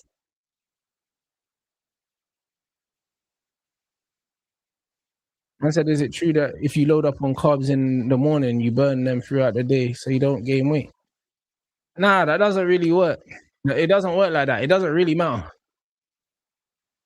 It doesn't really work like that. I'll be honest. The only thing I would say is if you're active and you're very active, yeah, cool. You can eat them in the day and burn them off. Yeah, of course. But if you're not active, you don't need to have them early in the day. You don't need a lot of them if you're not active either. What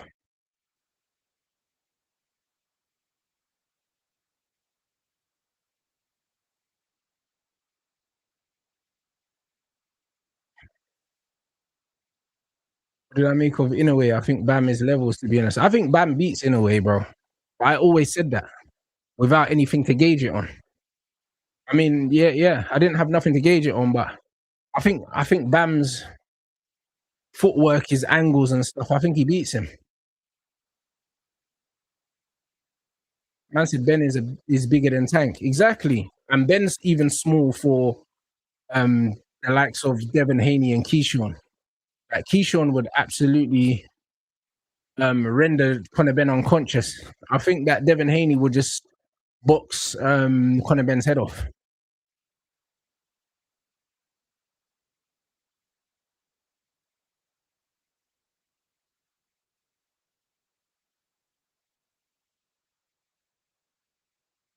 I said, Omad's the way forward. To be honest, yeah, I think there's no right way to eat. I think that it depends on your lifestyle. I think that you should eat depending on what your activity levels are and what your lifestyle is. Like, for instance, if you've got a job and you're working on a building site and you're moving around all day, you can take in that excess energy and burn it off. But if you've got a job where you're sitting on your ass all day, probably shouldn't take it in.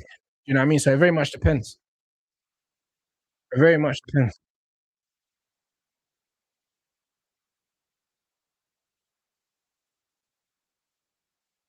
It very much depends, bro. And that's why, yeah, like when I'm in camp and I'm trying to cut down weight, all I do is just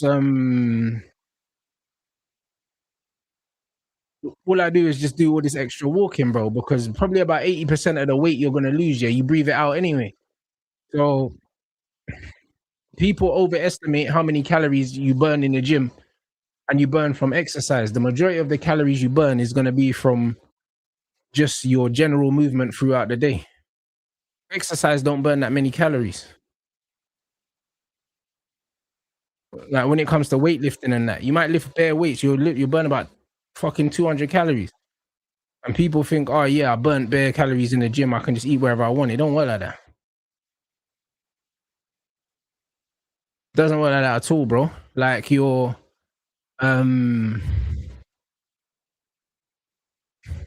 That's why your metabolism is also important as well.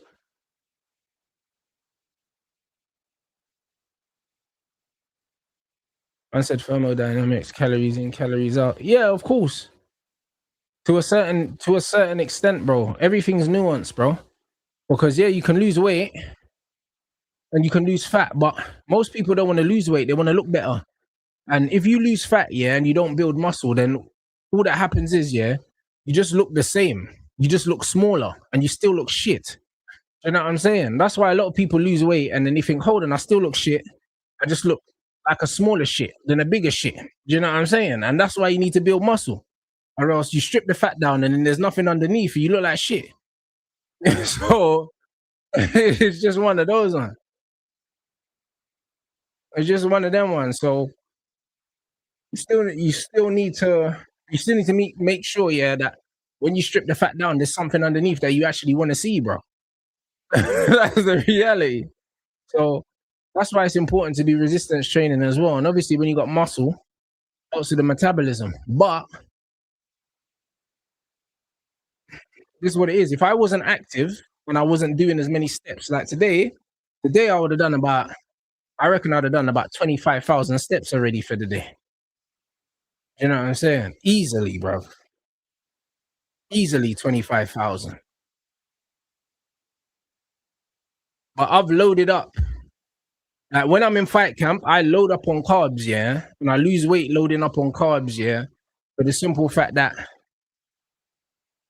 I put the energy in so I can burn it, so I can expend more energy. So I'm in a calorie deficit. But I put in the carbs so I can fuel myself. Like if I didn't need to fuel myself and I wasn't training, I would be eating less than half the carbs I eat. Like literally in training camp, on training days, I'll be eating over 300 grams of carbs. Like easy, over 300 grams, and still losing weight. And then outside of camp, really, you know what I'm saying? I'll up my fats and drop my carbs, and then I won't be doing this walking. I'll just be sitting down doing my stream. I said it's about body composition, not just weight. Exactly.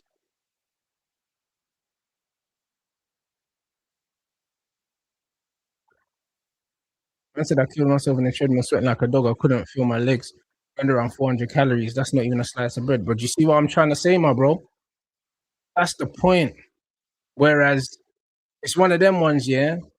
I'll burn more calories walking, and also, yeah, I can sustainably walk, yeah, for hours and hours and hours, yeah, every single day. Doesn't hurt my joints. I feel fine, bro, and I can keep doing it. It's way more sustainable than pounding your kneecaps into the pavement, bro. Do you know what I'm saying? So it's just one of those things, man. That's why I prefer to walk, bro.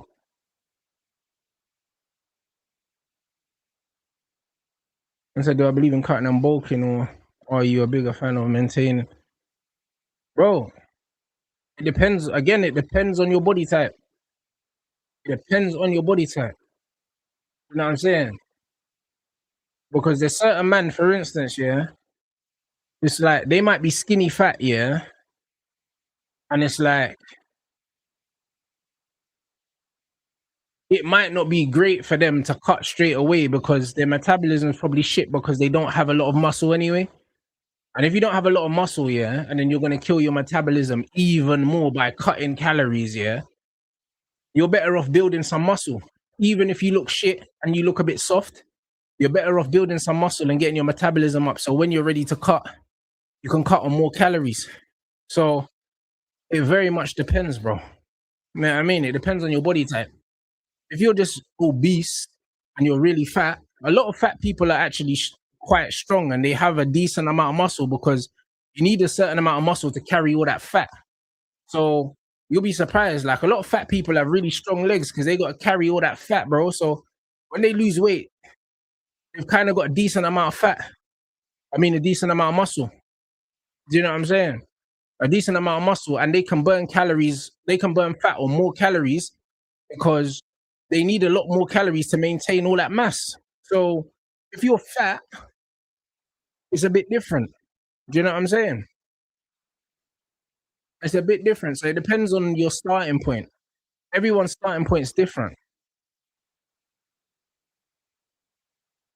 And at the moment, I don't have a macro split. I have a range of protein that I hit every day. I have a range that my fats don't go beneath, and then my carbs go up and down depending on whether I'm boxing or whether I'm not boxing. So on boxing days, my carbs go up more. On non-boxing days, my carbs go down, and my protein and my fats stay the same. So all the extra calories I add is just from carbs, and that's just to fuel the workout.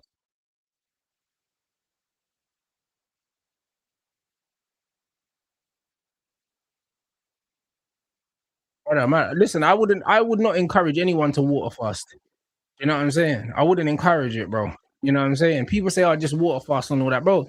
Listen, most of the time, unless you've got a good amount of like muscle or whatever, a lot of guys water fast, they lose weight, but they still look shit. Like they just look small as shit, bro. You know what I mean? Like, what's up? You ain't got no time for that, man.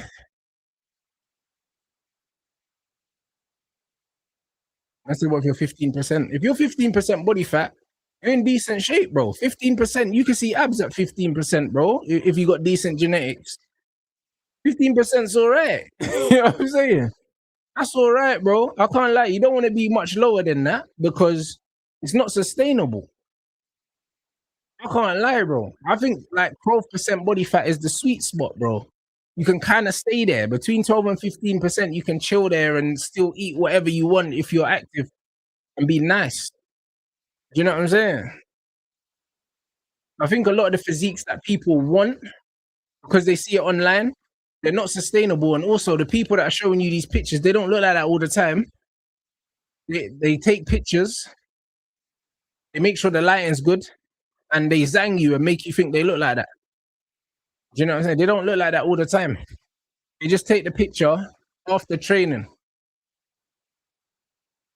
I would say right now, I reckon I'm probably about 12, 13%. And the thing is, yeah, when I finish training, yeah, and I'm sweating and I'm vascular and everything like that, I look super like lean and but I don't look like that when I wake up. You know what I'm saying? I don't look like that when I wake up. But when I finish training, my veins are like popping out my arms, out my shoulders, everything. A man just looks bare shredded in that. And when I wake up in the morning, I don't look like that.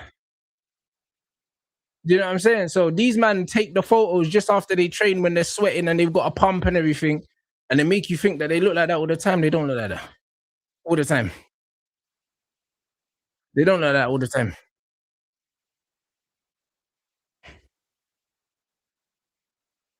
That's it. 12 to 15% is where you want to be, guys. That's where you want to be. It's sustainable. If you want to have a takeaway, you can have a takeaway. Do you know what I'm saying? And that your body weight's gonna fluctuate 1 or 2 kilos up and down, and you'll just be flying in it. For me, that's probably between like 81 and 83 kilos. I'll just be like that.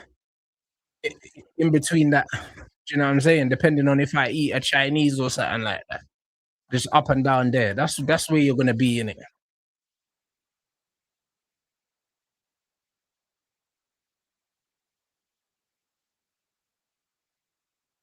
No, I haven't seen that Tremaine video. I haven't seen it. This Essa man, yeah, he's a machine, in it. This bro just walks forward, yeah. He just walks forward, bro, with his chin down and just starts throwing. Bare volume, cuz. And do I believe Traore don't lift weight? Of course, bruv. Like, bruv, Traore lifts weights, man. I bet eats weights, blood.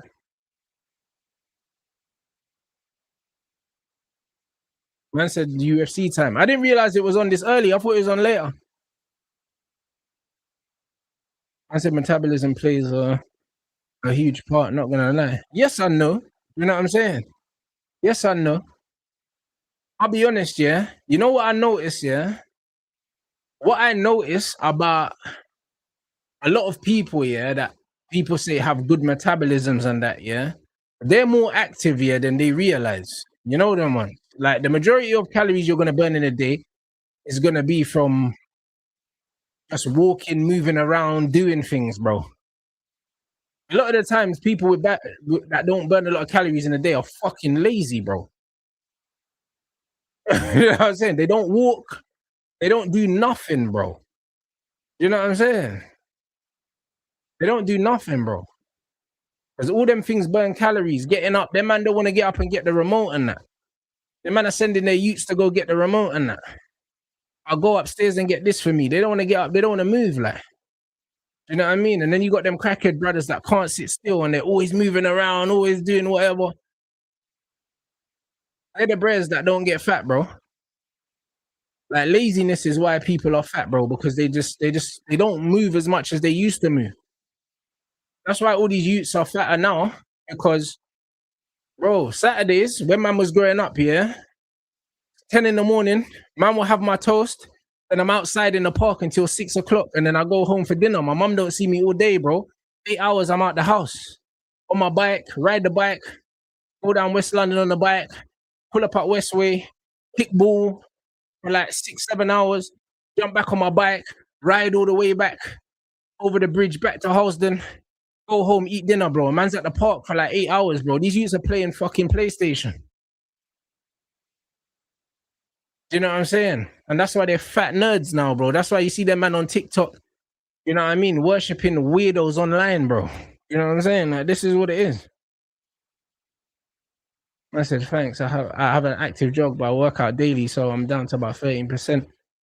I'm always working out. Bro, trust me. Like, all the guys that are in the best shape, yeah, a lot of the time, they got active jobs as well, bro. When I actually worked in the gym, I didn't realize, yeah, I was so lean when I worked in the gym because of how many steps I was getting a day, bro.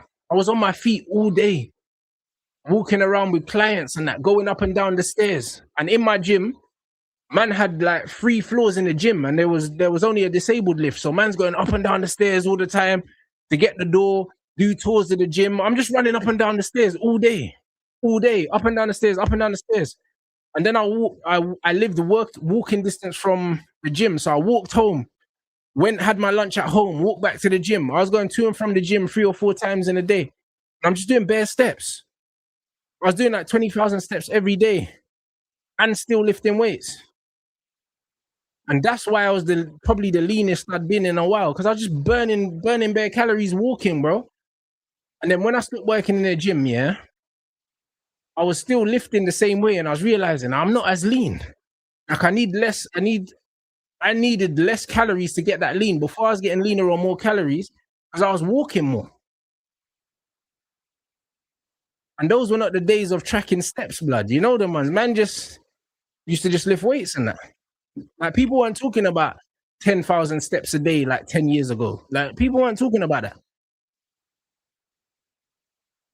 They weren't talking about that.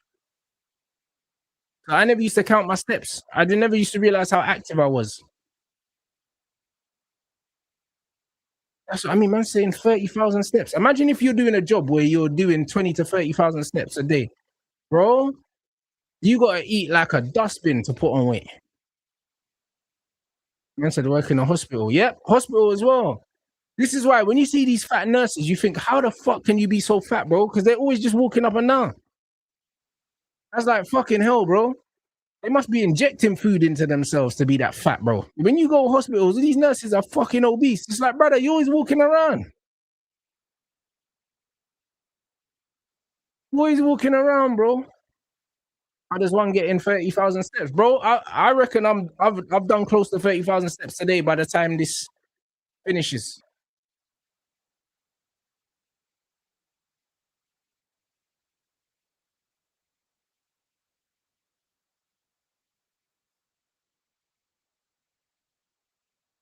Like today's been mad.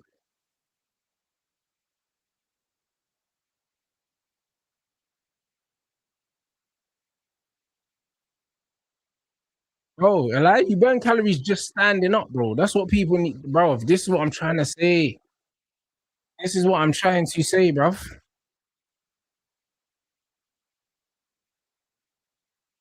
Good shot. I love that backhand to the body. This Rafi's definitely got a game plan, though. Like when you're fighting someone like Esserman, yeah, who literally has the gas tank that he has, bro. You have to try and snatch some gas by punching man to the body still.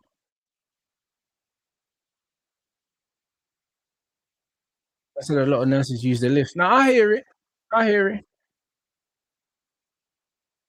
I said I also walk while I watch TV shows. Bro, it's the best thing to do, bro. Like, I'll be real, yeah. If you can, yeah, the cheat code is to get in some steps as soon as you wake up. I swear down, bro. Even if it's like half an hour, I swear down, yeah. Like, if you wake up in the morning, yeah, because what I do, and I'm obviously not saying to do this, but you could do a version of it. Like, I'll wake up in the morning, I'll slap maybe like 500 ml of water, and then I'll have my espresso. And while I'm having my espresso, yeah, I'll walk for an hour and do like 200 press ups, innit? But it's one of them ones where I would say walk for half an hour. That's about 5,000 steps. If you could just walk for 30 minutes, bro. A lot of people watch TV in the morning or do something, bro. Even if you get up half an hour earlier, yeah, you could drink water and just walk for 30 minutes, bro. You can bang out 5,000 steps before you've even done anything, bro.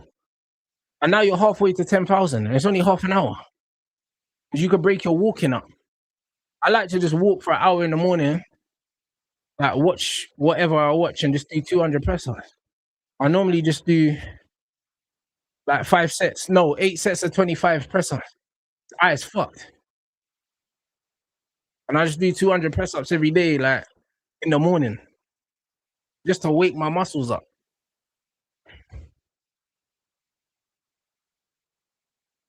Man said these guys look big like welterweights. Bro, these man are water draining their blood clot, bro. These man, you know what I'm saying? These man are not welterweights. These man are wham.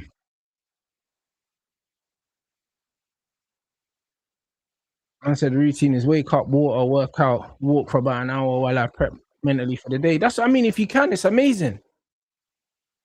You know what I'm saying? Like, just walk for half an hour, bro. Like, honestly, and you can walk sipping your coffee if you want to sip your coffee, or you can walk, sip your water. When you walk, man could just watch a YouTube for 30 minutes or listen to a podcast or something, and it's only 30 minutes. Man could bang out 5,000 steps before you leave the house if you need to go somewhere or do whatever. It's only 30 minutes, bro. And that's what I mean. These walking pads are only like, you can get them cheap now, bro. I think I paid like $250 for mine, but now I'm seeing them going for like 100 and something. You know what I'm saying? I got my water with my electrolytes in it as well. And I'll drink that throughout the day. And those are 2-liter bottles. So that's my second bottle of the day, bro. So I'm probably on about 3 liters of water. And then I drink my caffeine and that just to suppress my appetite a bit more because I don't eat anything before 12 o'clock.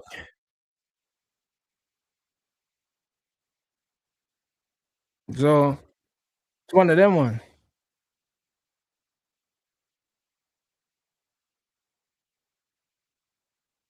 So it's calm. I try and eat between 12 and 8 o'clock if I can.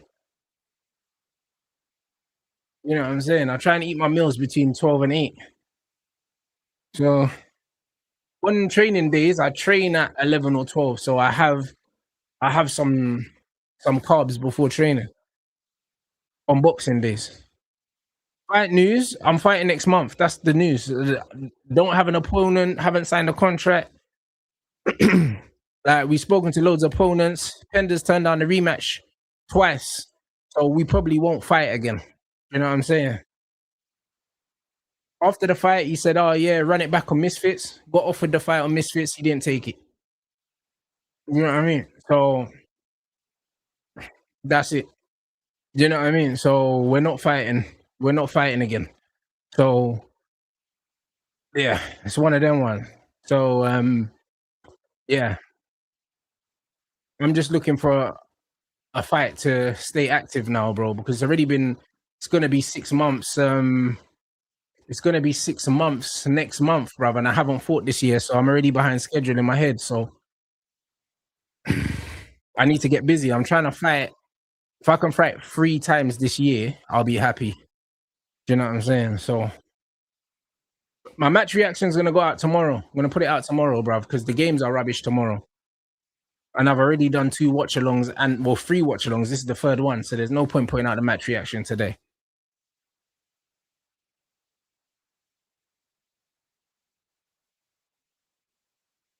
Yeah, see, you got your walking pad for 130. That's it. Yeah, I have 2 meals a day still. 2 meals. And then on Boxing days, it's still 2 meals, but then I have a pre-workout meal, which is usually like, I'll have like a Lucozade Sport that's got like 20 grams of sugar in it, and then I'll have like a little Rice Krispie squares or something, just some quick sugar. I'll have that in the car on the way to the gym. So that's probably about 40 grams of carbs just before the workout, just to give man a boost.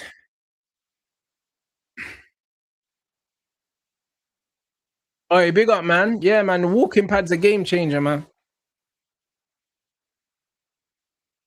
Exactly. You have to make it to the point where you got no excuse not to walk, bro. You know what I'm saying? You can walk after you eat to help digest your food and that. Like the best, like, bro, like most people go home and they'll watch Netflix, they'll watch like a series and that. If you've got an episode to watch is 50 minutes, you can watch it on your walking pad. You walk for 50 minutes, you can near enough do 10,000 steps in 50 minutes.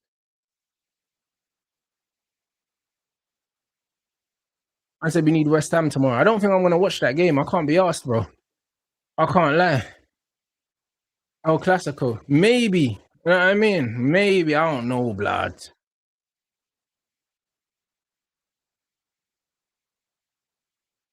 Yeah, BR, 100%. Bro, he didn't want the rematch, bro. This bro was talking about, he's gonna be busy with the work because of the World Cup. It's like, bro, you don't work more than me, bro. You're not gonna be busier than me. I'm covering the World Cup. I stream every day, but I can still get ready to thump you up. But the difference is I stay in the gym. He don't stay in the gym. Do you know what I'm saying? And that's what it is. Like, he knows I'll smoke him. That's why he didn't want to fight. Because, bro, I've been in the gym every single week since the fight. I fought on Saturday and I was back in the gym on Monday. I ain't had no time off. I know he hasn't been back in the gym since our fight. I know he ain't been back in the gym. That's why he turned down the fight.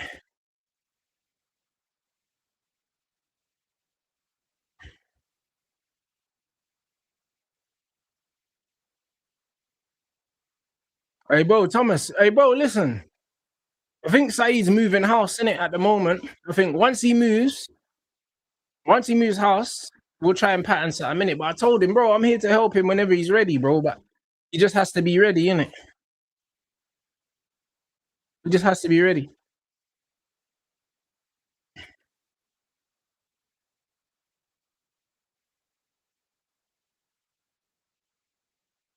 Who am I fighting? I don't know. I don't know. Do you know what I'm saying? I do not know. We've offered the fight to a few people. To be honest, man's had about 4 or 5 people turn it down already. But it's up to my management to find something that makes sense. You know what I mean? Like, if anyone thinks that I'm sitting here scouring the internet for someone to fight, bro, like that's not how it works. Do you know what I'm saying? My management will obviously, they'll find, do you know what I mean? There'll be a list of names and they'll offer the fight to people and they can say yes or no and whatnot. That's kind of how it works. Do you know what I'm saying? So I don't know, man, but it's gonna be a good year though.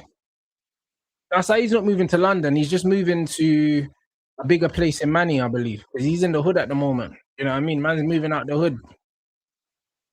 I mean, Saeed works too hard, bro. Man can't be in the hood no more.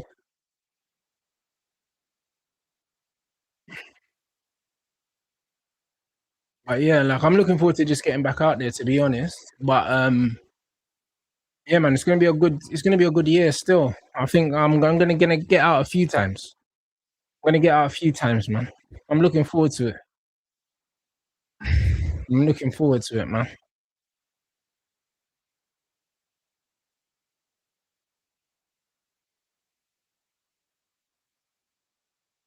But yeah, I could have been on the Tommy Fury card if Penders accepted the fight, but he didn't. So like, I'm not gonna be on that card now. I'm not gonna be on that card now.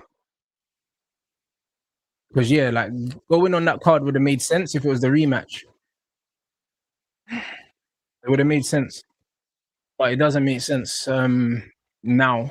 But You know what I mean? I think I'm optimistic that Misfits is going to be this year still from the discussions that my management has had. You know what I mean? So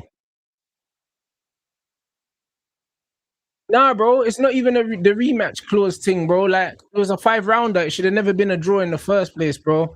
I can't lie, but you know what it is, yeah? It's like I learned a valuable lesson that day, bro. You know what I'm saying? You can't leave anything to the judges, bro. Do you know what I'm saying? Like I definitely showed my inexperience in the fight, and I didn't start fast enough because I'm way fitter than him, bro. And I wasn't even tired after the fight, bro. You know what I mean? Like to be honest, in camp, yeah, and in the gym, a lot of the time, yeah, like I'm training 3-minute rounds and I'm fighting at a 3-minute round pace, but a 2-minute round fight is not. It shouldn't be fought at a 3-minute round pace, and that's just my inexperience. So, do you know what I'm saying? It just is what it is, but I won't make that mistake again.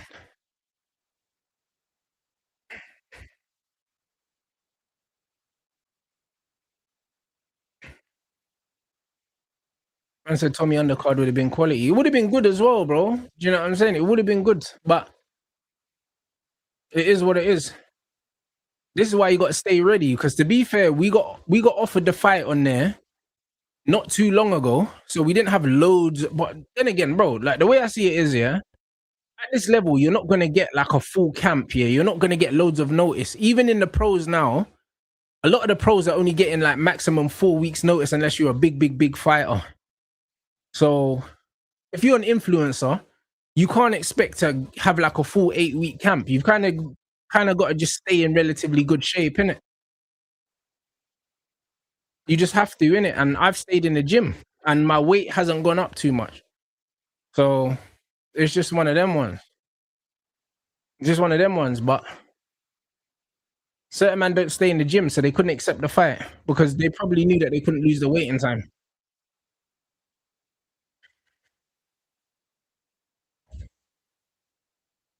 Man said, yeah, bro, listen, I was willing to be on the undercard, bro. I was willing to be on the prelims, bro. I didn't care. You see, the thing is with me, yeah, I don't care what show I'm on, yeah. I don't care about being the main event. I don't care, bro. Like, I just want to have good fights and gain experience, bro. At the end of the day, yeah, like it's not important for me. Like those things, bro. I just want to experience certain things, innit? That's it. I don't care where I am. I could be the first fight. I could be the first fight of the night in front of nobody apart from the people that come to support me. It could be empty. I don't care. I really don't care. Like, I just want to fight. I want to fight on good shows, innit? And that's just all it is. So I don't care where I am in the card, bro. Like it doesn't matter. Like, if I sell pay-per-views, yeah, and I sell tickets, I'm gonna get paid no matter where I am on the card. Do you know what I'm saying? I said, did you have any boxing qualities compared to Ziggy, who you praise? Not really, bro. Not really. Man said, I can't lie, misfits people get 1-2 week notice. Exactly, they don't get loads of notice. And this is why you have to stay ready, bro. Do you know what I'm saying? Like I can't lie, unless you're a super big name like a Tommy Fury or something like that, you can't be arrogant enough to think that misfits are gonna give you a full camp. They're not gonna give you a full camp, bro. They're not going to because you're not a big enough name. Like if you're Andrew Tate, yeah, you can get a full camp. But if you're smaller influencers like myself, you just have to stay ready, and then you might get 4 weeks. Do you know what I'm saying? You might get 4 weeks, bro. You might even get 2 weeks. They might call you a week before and say, "Yo, someone's pulled out. Do you fancy it? Yes or no?" And you can say yes or no.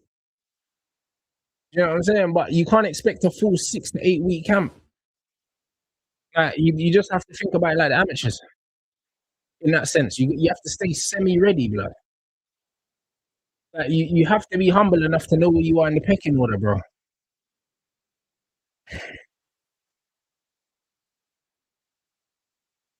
Man said Slim versus Temple was 2 weeks notice. But this is what I'm saying, bro. And Slim's made a name for himself on Misfits now that he won't get 2 weeks notice again because he's proven his worth to the brand. But at the beginning, he had to accept the 2 weeks. Man said, who you got winning, Wardley or Dubois? I'm favouring Wardley, but it very much depends what kind of Dubois turns up. Dubois can beat Wardley. I think Dubois is the better technical fighter than Wardley. However, being a better technical boxer, that's not enough to just win you fights. Do you know what I'm saying? It's not enough. That the styles matter. Do you know what I'm saying? And the game plan also matters. You know what I'm saying? Game plans matter, man. I think Woodley will have a good game plan, but Dubois might just fuck up the game plan and just come charging like a steam train. Like in terms of boxing skills, I don't think that Woodley's got better boxing skills than Dubois. I don't think so. But it's not just about boxing skills. I think that he's a smarter fighter and he's better at taking instructions and following game plans than Dubois. Because the thing is, Dubois will have a game plan, yeah, and then a little bit of pressure and it goes out the window and he'll resort to type and he'll just do the same autopilot stuff. You know what I mean? If Dubois gets hurt, he can't box to a game plan. Whereas Wardley, we've seen it against Hooney, we've seen it against Parker. Even when Wardley is hurt and he's bleeding, he can still fight to a game plan. Do you know what I'm saying? You've seen it. You've seen Wardley land shots in the 8th, 9th round, 10th round when he's hurt. Shots that he's worked on in camp. Like, he's very coachable.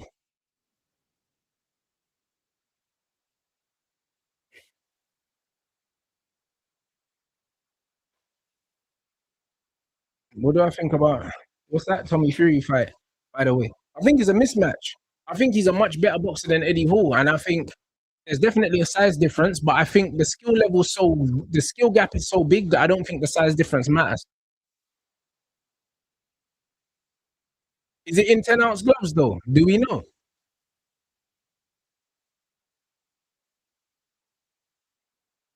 Do we know if the Tommy Fury fights in 10-ounce gloves or is it in bigger gloves? Because Eddie Hall's a big fucker.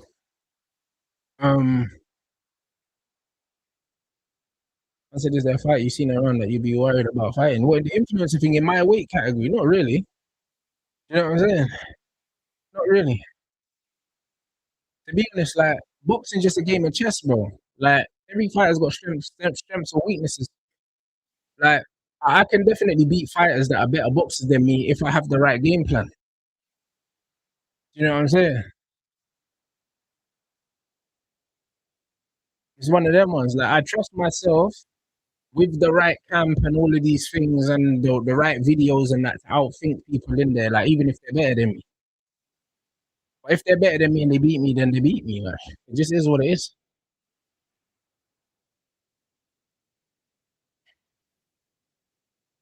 Man said, when is the next time you're going to Old Trafford? I'm not sure, bro. I'm not sure. Yeah, match reaction tomorrow. Because I've done 3 watch alongs today. There's no point putting out a match reaction and it getting just you know what I mean, backed up in the algorithm. You know what I mean? So I just do it. I'll do it tomorrow. People still gonna be talking about it tomorrow, bro. United fans love a fucking cry. You know what I mean? So yeah, that's what I'm saying, bro. Like, it's influencer boxing. No one's expecting me to go out there and be Floyd Mayweather, bro. If I go out there and I put on a fucking a proper exciting fight and I lose on points, no one cares, bruv. You know the ones there. Like, I've never been knocked out in my life. I know I can take a punch, so the likelihood I'm gonna get knocked out, yeah, is probably not gonna happen. But I could lose. I know I could lose. It's a fight, like. Do you know what I'm saying? Like, that's just the reality. Like, I don't care. Do you know what I'm saying? It's just one of them ones. Like, people a lot better than me have lost boxing matches. So why would I think that I'm never gonna lose if I keep challenging myself? Of course I'm gonna lose. It just comes with it. Do you know what I'm saying? So I just want to go out there, have fun. You know what I mean? I've always wanted to box at York Hall, blood. And if there's an opportunity for me to box at York Hall, because I go and watch boxing all the time, I'll go and I'll fight there. You know what I'm saying? I just want to have fun. And I'm learning a new skill at the moment. And I'm enjoying it. So, you know what I mean? It's just one of those things. But literally, everyone's favorite influencer fighters have all lost fights. So it just is what it is. If you don't lose a fight at this level, it's probably because you ain't really been challenged. Like Dean the Great, I think is one of the best technically out of all the influencers he's lost. Do you know what I'm saying? Like it is what it is. Like Cray Cray was for me is one of the most fighters and misfits he lost. You know what I'm saying? Like one of them one.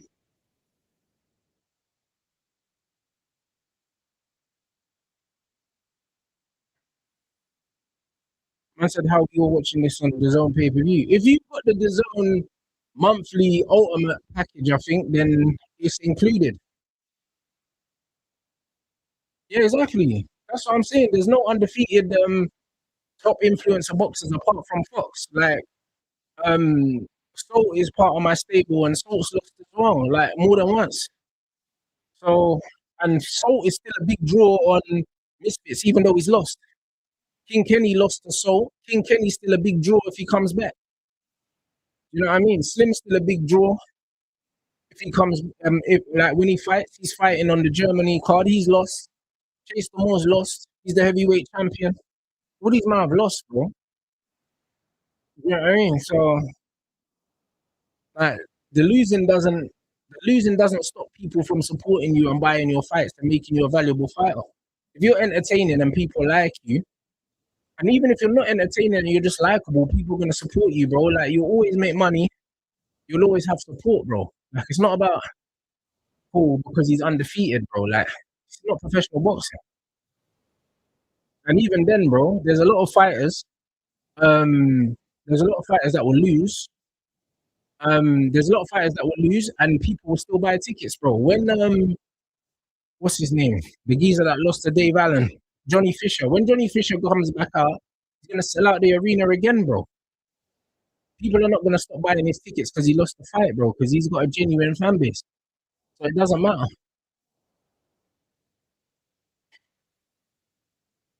Man said you can learn more about yourself in defeat than just winning, bro. 100%, bro.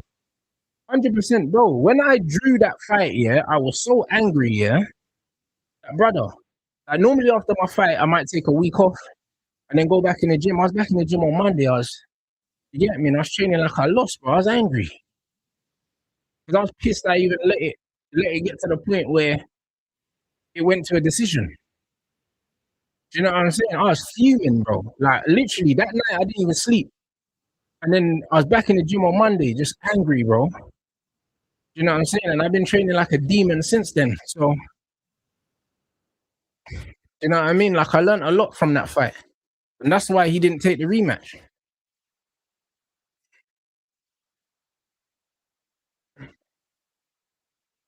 Man said the Chomani and Valverde AI fight. I haven't seen it, bro. I haven't seen it. Oh, to be fair, you know what it is with the gunman situation as well. And I told him, it's like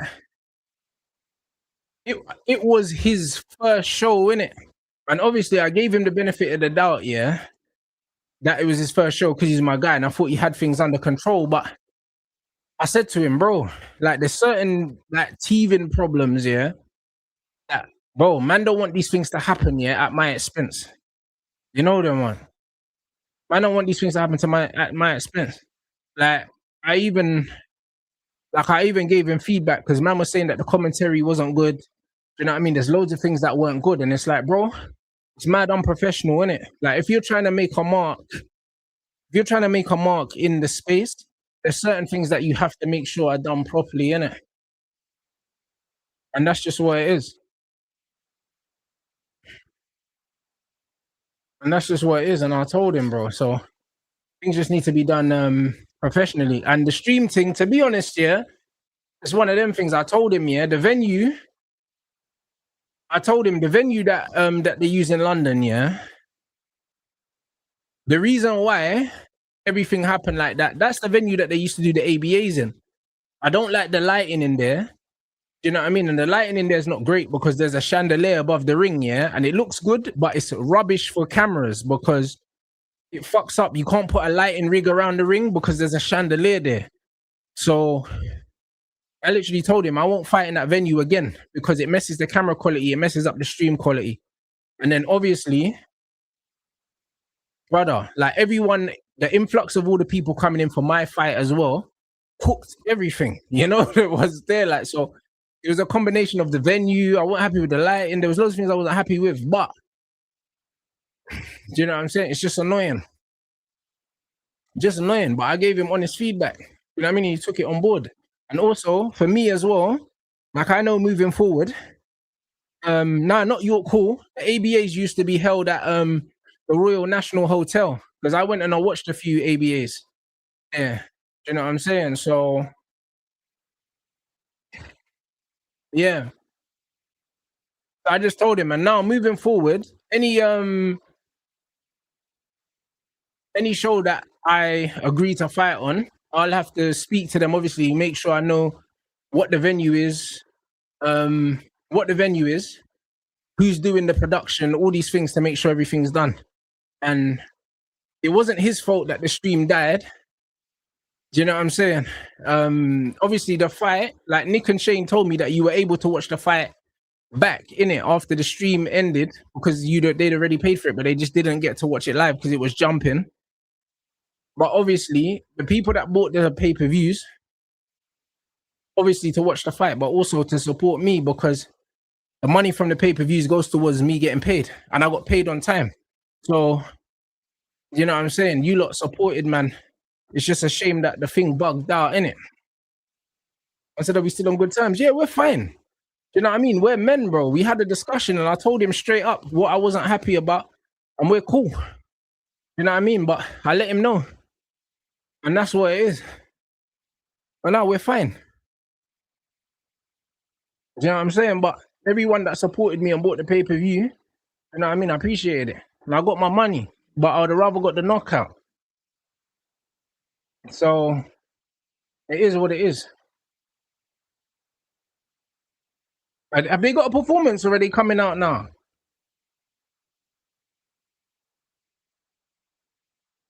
Yeah, the stream wasn't good, but also it's the venue as well, bro. The venue's not a great venue for live streaming. You know what I'm saying? It's not a great venue for live streaming. So I told him already, yeah, like I won't fight at that venue again. Do you know what I'm saying? I won't fight at that venue again. Like I want to fight at York Hall, I'll be honest, bro. You know what I'm saying? I want to fight at York Hall, bro. Before I stop fighting, I want to fight there, bro. Because the atmosphere is wavy with the balconies. And I've been to so many fights there.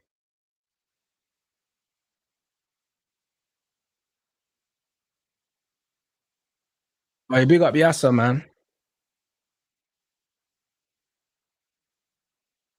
Oh, you know what it is, yeah? The people that paid to watch the undercard, yeah? It's like, you know what it is? The tricky thing is, yeah? The server died, innit? The server died, and it wasn't necessarily something that he did, innit? You know them ones. It wasn't something necessarily that he did, and I don't know how straightforward it is for him to pattern all that. I'll be honest. And it was his first show, so I was mad at him. You know what I'm saying? But because I don't know how the loopholes work, but because there's playback and all these other things, and people could have still watched it because the actual fight footage never went up for another week. So the people that paid still got to watch it before everyone else. So I think that's how they would get around it and say, well, you still got it. That's his brother. That's his brother Solomon. That's his brother. Who wins? Right, he nearly tripped on the way in, bro. Hey, brother, he might be drunk. Hey, blood, did the man have the party before?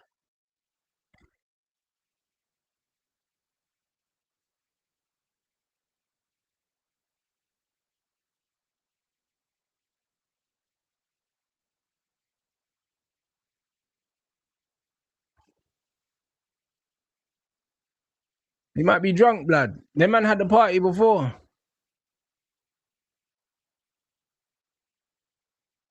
Yeah, he's looking serious, but he always looks serious, though.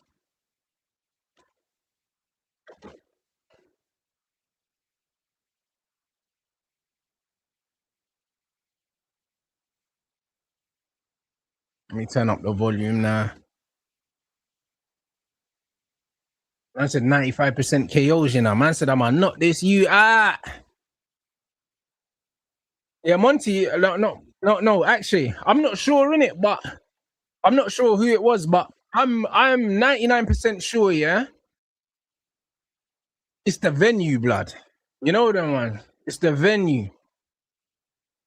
And this is what it is, and that's what I told him. Because at the end of the day, yeah, like with a lot of shows, man are thinking about overheads and stuff like that. But bro, especially when you're doing influencer boxing, yeah, and a lot of men have international followings, yeah. The streaming and the hosting and all these other things, that's the most important thing. Like, to think that there's some influencer platforms that don't even do live streams is crazy to me, because brother, they're leaving so much food on the table. So that's something that they need to make sure is covered, bro. You know what I'm saying? But it's just a learning process. But I was so frustrated at the time. I was fucking fuming. Wardley always comes out to this song, bro. That's why Roy Jones became a fan of Fabio Wardley, because he used to come out to his song. So you hear Roy Jones talk about him. You know what I mean? Roy Jones loves him now. You know what I'm saying? This is probably, this and 50 Cent Many Men are probably the most overused boxing ring walk songs of all time. Who I got to win this? I think Fabio wins. But I think that Daniel could win also.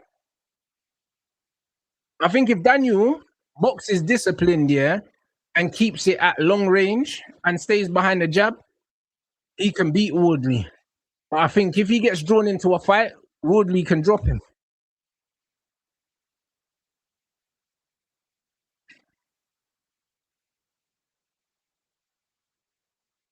Who's my favorite boxer right now? I wouldn't say I have one. You know them ones. It used to be Bud, but he's retired now. I've got boxers that I like watching, but there's loads of them. It just depends on what I want to watch. You know what I'm saying? But I do like Keyshawn a lot now. I think Keyshawn might be my favorite in terms of I'm probably going to see a stoppage. You know what I mean? He puts his hands together and he's a spiteful bastard. You know that, man? I think Shakur is the most skilled, but my favorite is probably Keyshawn. You know what I'm saying? Shakur for me is the best. But I think Keyshawn's my favorite to watch because I know I'm going to see a knockout. You know what I'm saying?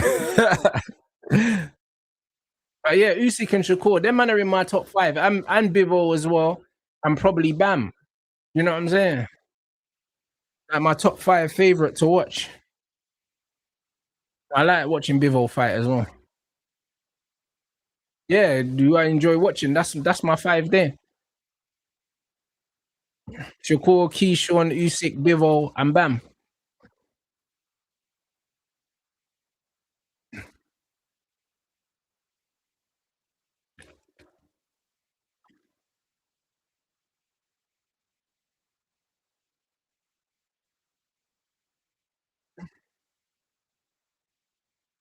In a way, not so much, man. I can't lie. I think in a way it's good, but my man don't enjoy watching man fight like that, bro. That man don't care, bro. To be fair, I was a fan of Nakatani's. I want to see that rematch, bro. I need that rematch. Run that shit back. Brother, we want to see the fight, man. Let's go.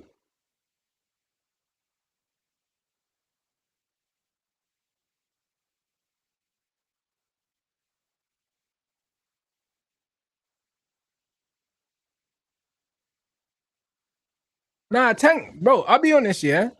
If you're a real boxing fan, yeah, you can't say that Tank's entertaining. Tank's not entertaining. He knocks people out, but Tank, bro, Tank don't even throw a lot of punches, bro. Tank's boring.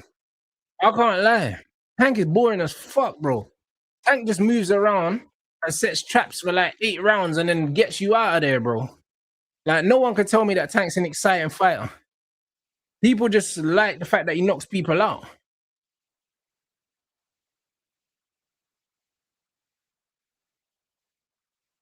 Yeah, this could be a real banger. Dubois looks fucking fat, didn't he? He's put on some timber. What was Dubois' weight against AJ? Is this a career heaviest for Daniel Dubois?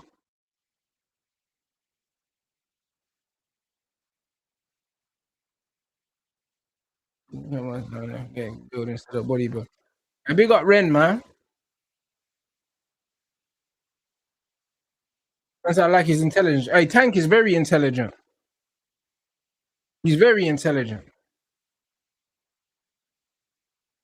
Very intelligent. His intelligence is underrated. People think that Tank's a brute and he just goes in there to knock people out, but he sets traps, man. He's very, very smart. Man said, what does it feel like when you pull that water weight on after the weigh-in? That can't be a good feeling. You have to kind of do it gradually. You know them, man. You have to gradually rehydrate. But yeah, it must be horrible, bro. But again, I've never done a water cut, so I don't know. That's why I'm doing all these steps, bro. Like, I'll be honest. Like I said, I walk around 82, 83 kilos, and my fight's going to be at 79. So I don't have a lot of weight to lose, bro. I'll step on the scales hydrated and make 79 kilos easy. Man said Dubois looks like John Coffey from the Green Eye, bro. He's not forcing Amir Khan. Yeah, he's retired. Man said Dubois 251 now against AJ was 245. So he's a bit heavier. But he looks a lot heavier though. All right, we're about to go, people. Come on, Fabio.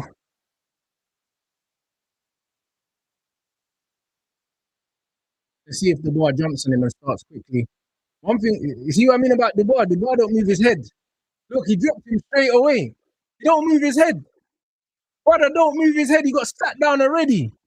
Broski, he don't move his head. I told you about the game plan from Ben Davison. Dubois don't move his head. His head is there in the center line to get pinged all the time. Little Ben Davison feint, overhand right. Fabio Wardley has trained for this brother. Look at that feint. Oh, now he's gone for the overhand. Now Dubois is gone. I told you Dubois got one gear. And it's walk forward, no head movement. Jab right hand. That's it. No head movement, bro. Fabio Wardley gonna sleep this youth or he's gonna get slept. This is not going the distance. Look at that little front hand feint. And Dubois is eating that feint every time, you know. Wardley drops the feint downstairs. Dubois is tensing up. Watch. Overhand right's coming. Whoops. It's coming, bro. Ah, Dubois moved his head, bro. That might be a first. Look, again, tackled man. Speared man, you know. Hey, bro. Hey, cuz. Yo, bro, Dubois actually moved his head. Broski, I told you about Fabio Wardley and the game plan. Ben Davison's got all the tape. Do you know what I mean? Great shot. Great little uppercut on the inside. Fabio Wardley, fam. Look, that front hand feint. The boy's eating that feint a lot. Every time he's dropping that left hand when Wardley drops the feint. This is not going past round 4, guys, I don't think. I can't lie. Someone's going to land a bomb. Caught him again. And Daniel can catch Fabio as well. Shot, Fabio. This is a 4-rounder, lads. I can't lie. This is a 4-rounder. Hey. This is a 4-rounder.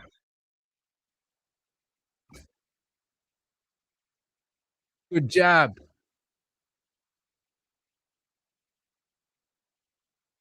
I said Dubois went for the spine buster. Look, Wardley just going for the overhand. Wardley needs to throw that punch to the chest because Dubois is dipping his head, you know.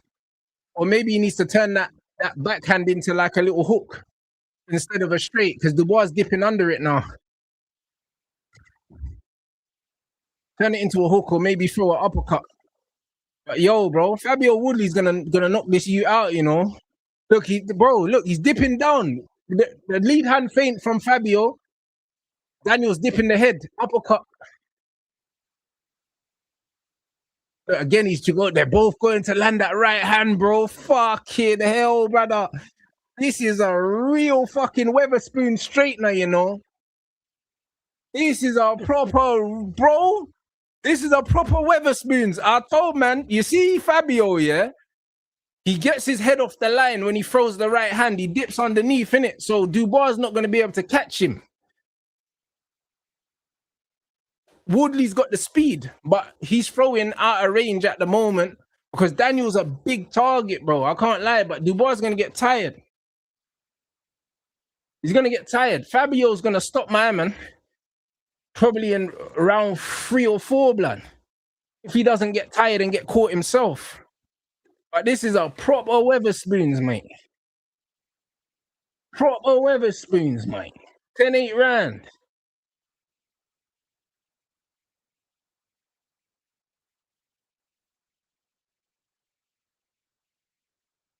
Bro, I love fighting, bro. You know what I'm saying? Football's not exciting like boxing, bro. No one can tell me that football's exciting like this.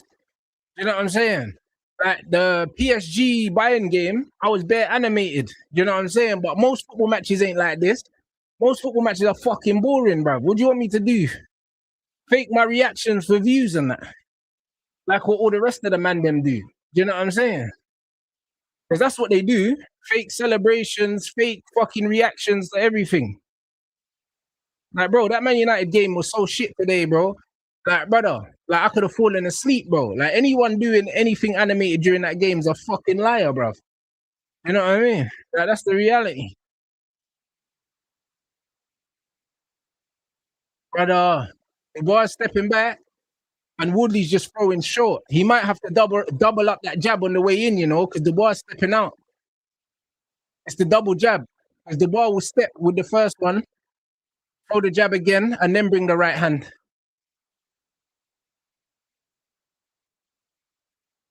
Look, see, Woodley's telegraphing that backhand now. But Dubois needs to jump on Wardley there. You see when Wardley's backing off and he's thinking and he's setting up the shots? That's why I said if Dubois says fuck it and he just starts throwing, I think he can get Wardley, bro. But if he lets Wardley set up shots, he'll get knocked out. You'll get knocked out. I think Dubois can still get back into this if he starts landing the jab. Like Dubois hasn't even tried to land the jab. He's just standing on the outside looking for the big shot. Like neither of them are really even trying to establish a lead hand. No one's trying to establish a jab. Everyone's just trying to land the backhand. Like Fabio's throwing the lead hand just as a rangefinder to land the backhand. But if the lead hand's not landing, the backhand's not gonna land. Good jab. Daniel's on him now. Good shot. Daniel looks knackered already, bro. It's round 2, bro. Daniel looks knackered, bro. Fabio just needs to use his feet, bro. Maybe land a few jabs and nick this round, bro. Because I don't know, they might give this round to Dubois. They might give this round to Dubois. Because no one's landing nothing clean, bro. There hasn't even really been good jabs landed. Bro, yep, Dubois doesn't move his head off center line at all. He doesn't. That's how we got caught with the overhand. But this is a proper old school heavyweight fight. You know what I'm saying? When man are just looking to switch each other's lights off. But yeah, Wardley's lip is bust. That round was close, bro. Would we say that Dubois might have edged that round, maybe? Just because of that, I don't know, because of the activity, maybe? I don't know, bro. That round was such a nothing round. It was just both guys missing. You know what I'm saying? Both guys missing. That was hard to score that round. Are we giving that to Daniel, yeah? We say that's a 1-1?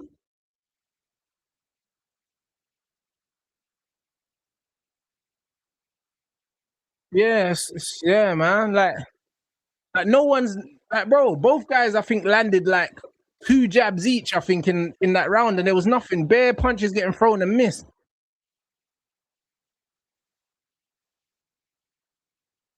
Yeah, that's the Dubois round then. So we say, see, that's what I mean. Even Nick saying it's a 10-10, brother. That round was close. That's a nothing round. I think Dubois landed the more eye-catching right-hand shot, so we might give him that. You know what I mean? Even though they probably landed even amount of jabs. But Wardley needs to stop spamming that overhand right because it's not landing. Like it landed in the first round and clipped Dubois when he was cold, but it hasn't landed again. He maybe needs to turn that overhand into an uppercut because Daniel's dipping under it now. That man's he's spamming, he's doing the Deontay Wilder thing, spamming the rangefinder left, overhand right. But Fabio needs to throw some jabs, man, and desensitize Dubois from the right hand. Because like he's waiting for the right hand now. Yeah, Dubois is roughing him up now, using the body weight, leaning on him. That's how Dubois is meant to fight this fight, you know? Dubois is meant to fight it like that. He's meant to just walk forward and bully him. That's the only way he wins, in my opinion. That's the only way he wins, in my opinion, is if he just imposes himself physically on him and says, fuck it, I'm just going to throw punches and walk forward. If he tries to stay at range, Wardley's got the faster hands. Look, he's hit him off balance again. Oh, my days. Buckled him. You see what I mean, bro? Equilibrium rocked, blood. Hey, Dubois is... Wow. Wardley's going to finish him now. Watch, you're going to jump on him now. You're going to jump on him now. Dubois is gone. Mentally, he's gone now. He's gone now. Wardley, dip your head. Bing. There it is. Let's go. Yep. Yep. Bang. Oh, that was it, blood. Hey, Wardley's a sick guy, you know. Hey, Fabio Wardley, I swear that we need to go out for a drink. I don't even drink, blood. You know them, man. I just want to go pub with Fabio Wardley, fam. You know them was there. I just want to go pub with Wardley, fam. You know them was there. Just start trouble for no reason. Start knocking some guys out, bro. I was saying, broski, that right hand, boom. Man talking about. Bang! Oh, wait, hey, Dubois moved. Hey, bruv, land the jab, maybe jab to the body and then throw the right hand. Bing! Oh, shot, Dubois. How is Wardley ate that? Hey, now, Wardley's the sickest guy, bruv. How's he, bruv? How did he eat that right hand? Dubois caught man with a zinger, you know. Man ate that. Hey, brother, nah. Nah, Wardley's head's made out of concrete, blood. Oh, he's caught him again. Hey, blood, what a fight. Oh, my days. Hey, brother, what a fight. This is just, bro. This is just right hands, bro. Man might as well put the left hand in their pocket, blood, and just spam the overhands. This fight is crazy. Good jab, Daniel. That's what you needed to do. Step forward. Just throw the jab. Brother, Fabio Wardley got some concrete head, bro. Like, how was man ate that? He ate that overhand right, you know? Man's head didn't even turn when he got punched. Man got hit, yeah? And man's head just stayed there like it was punching back. Like, that's crazy. Nah, bro, it's a mad thing. It's a mad thing, bro. Look, Don Charles is telling man to move his head. Bro, man can't do that. You know? Brother, man can't move his head, bro. He can't move his head. Brother, you got hit so hard, bro. Man done a curtsy, you know, like he saw the queen and that. Boom. Man's back leg went down and that. Yo, it's crazy, fam. This is a real fucking swingers. You see what I'm saying? Do you think man care that there's a belt here? Man, we're not here to see belts. We're here to see belt to us, rude boy. You know what I'm saying? Fans don't care about these titles, blood. Man want to see a man get smoked. This is why man are here. What a fight. No body shots. No jab to the body, no nothing. Man are just doing rangefinder overhand, boom. Rangefinder overhand, boom. Spamming. I thought Wardley would at least do a little jab to the body or something. Man ain't even seen a hook, bro. Bang. Man are just seeing overhand right, blood. Oh, this is proper. This is King Kong versus Godzilla, bro. Man said this got to mess with your head when you hit someone like that and nothing happens. Brother, I'm telling you, if I ever in life, great shot from Dubois, he caught Wardley with a big shot. How's Wardley still up? Bro, if I ever hit someone, yeah, with a shot like that, and I know that I've put everything into it, yeah, and they don't even move, brother, I'm out of here. Can't lie. I'm out of here, bro. That shit's heartbreaking. You know what I did? Wardley is taking some clean right hands, you know. He's a tough motherfucker, bro. I can't lie, bro. Bro, good defense, Wardley, bro. Good head movement, man. Dubois' right hand is slow though, so Wardley can see it. But he absorbed that shot like it was nothing. That shot knocked AJ out. Good shot again. And Wardley's just eating it. Hey, Saeed, this is a banger, you know. Brother, Woodley's got a chin like Clark Kent, bruv. You know the ones there. The man got the Superman cranium blood. Like, how's man not touch the canvas? Like, bro, man said, yeah, you see Fabio, yeah? Fabio loses rounds, blood. That's what I'm saying. He loses rounds. This is not new, blood. Fabio actually loses rounds. So it's not a surprise that he's getting caught with these shots because he's entertaining because he gets hit, bro. You know what I'm saying? But he's got a chin, bro.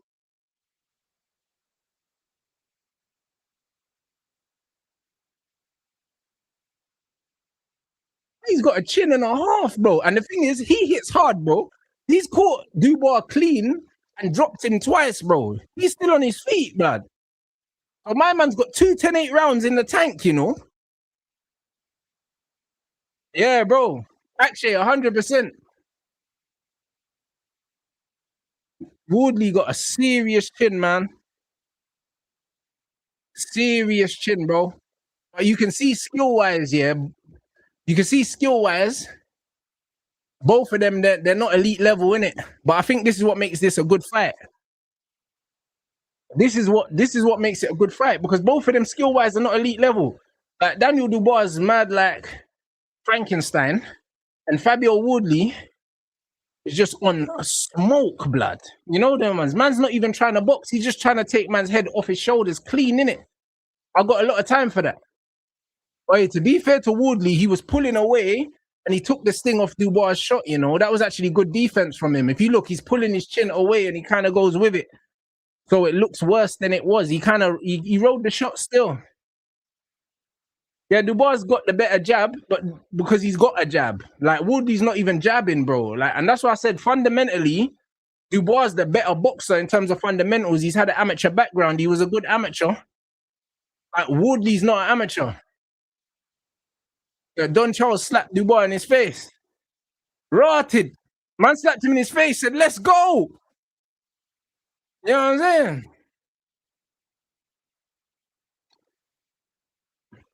Yeah, he slapped Dubois in his face to wake him up, you know.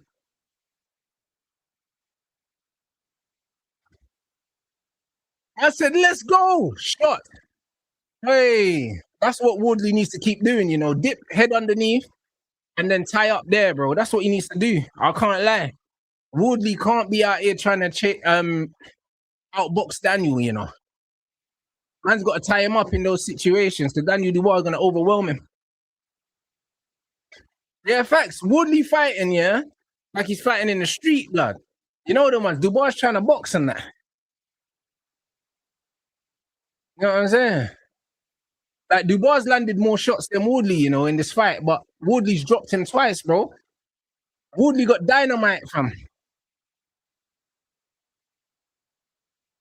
Wardley got to circle Dubois a little bit, though, man, because Dubois fights in straight lines, man, so he's got to keep turning Daniel. Keep turning him. Keep turning him, bro, because my man fights on a train track, Dubois. Like, there's no lateral movement at all. Not footwork, not head movement, nothing. There's no lateral movement. It's all straight. That's it. Just keep turning him, Fabio. And not faint as well, bro. Where's the faints gone? Man's getting tired now. Someone's gonna get knocked out. They're both exhausted now. They're both exhausted now. They're both exhausted now, bro. Oh, shot. Good shot from Dubois. Yeah. What Woodley felt that. Oi, Mike. That's killed me, you know. You know what it is with Wardley, though, yeah? Wardley carries power so late, yeah? But it's like the more confidence Daniel gets and the more he walks forward. Wardley could just catch him with you get me, with a mad thing.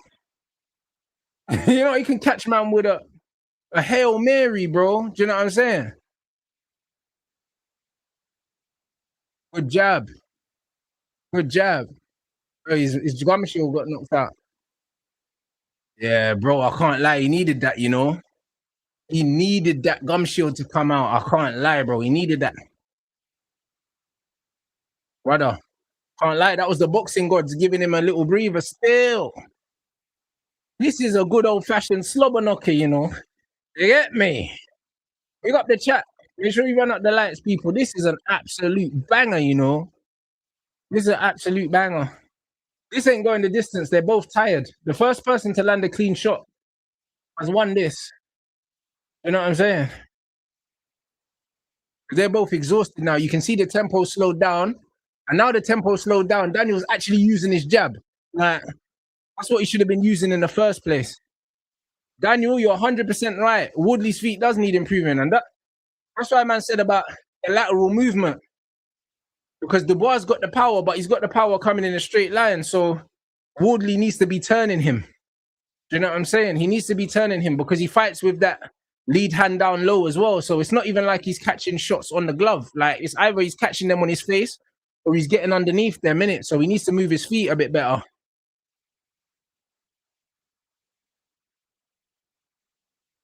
But Dubois' jab has been very good, yeah, in that round.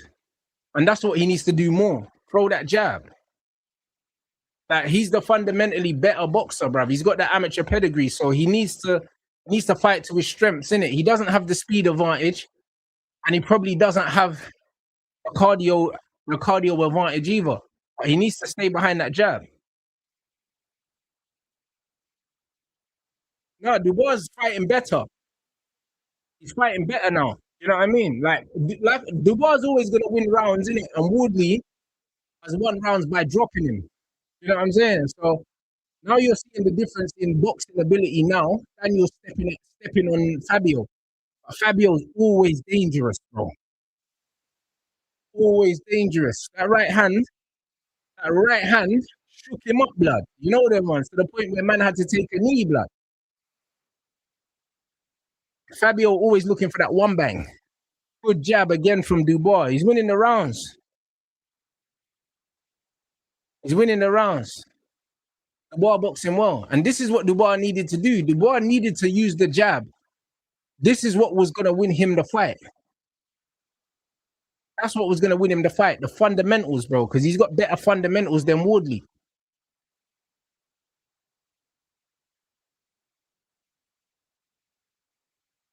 That's he needs to bend his knees more. Yeah, Wardley does kind of fight with straight legs, innit? It's weird. But I don't know how he got so much power because he fights with his legs straight. But he just got that real power, blood. I swear down. It's probably Nigerian or something. You know them, man. I don't even know. Good jab from Wardley.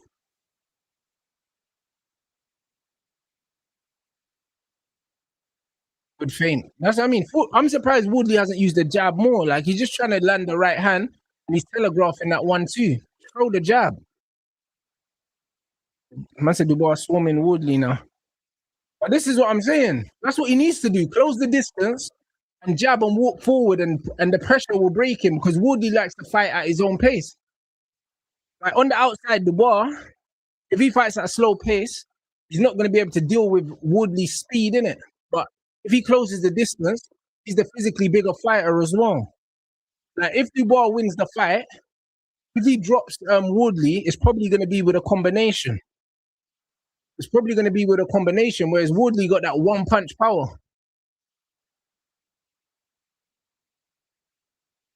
Like, Wardley bleeding again. You know it. Every fight, you're going to see Wardley bleeding. You get me? I like Nate Diaz and that. Hey, good shot. Good right hand. Yeah, Dubois is taking him now. Dubois is taking him. Yep, Dubois is all over him now. Yeah, Dubois is killing him now, bro. It's pure pressure, Dubois. Good shot. Yeah, Dubois got him. If Wardley survives this round, he gets knocked out in the next one.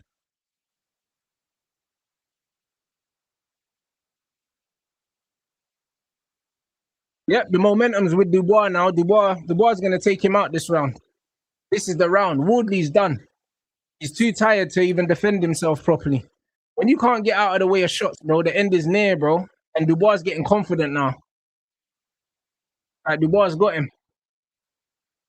To be honest, the ref could have stopped that there. Like, Wardley weren't even blocking the shot.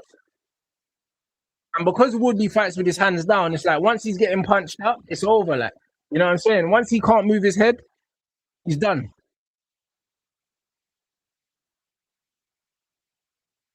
All right, big up the chat. What a banger. Big up the chat. Yeah, let's make sure we get these lights up. 400 lights target. Man said that's why Usyk said he didn't want to fight Wardley. Yeah, he said he didn't want to fight because Usyk would have killed him, bro. And this is what I mean. People wanted to put him in there with Usyk. Like, bro, Daniel Dubois is a better boxer than Fabio Wardley. And that's why I said, yeah, I can see a world where Dubois wins, but Dubois has to fight the right way. And I can't lie, that slap from Don Charles looks like it woke up Dubois because he started walking forward and imposing himself on the fight, bro.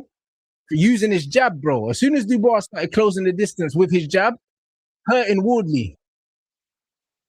And Woodley's not getting out of the way no more. Dubois is going to stop him this round. It's over.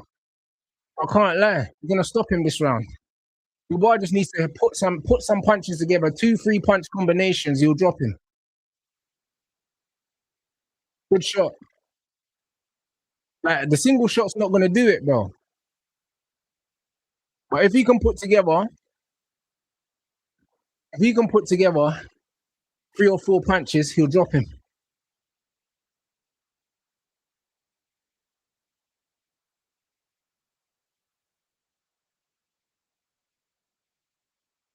Bro, I wouldn't mind seeing Moses fight Daniel Dubois, to be fair, but Moses stops Daniel.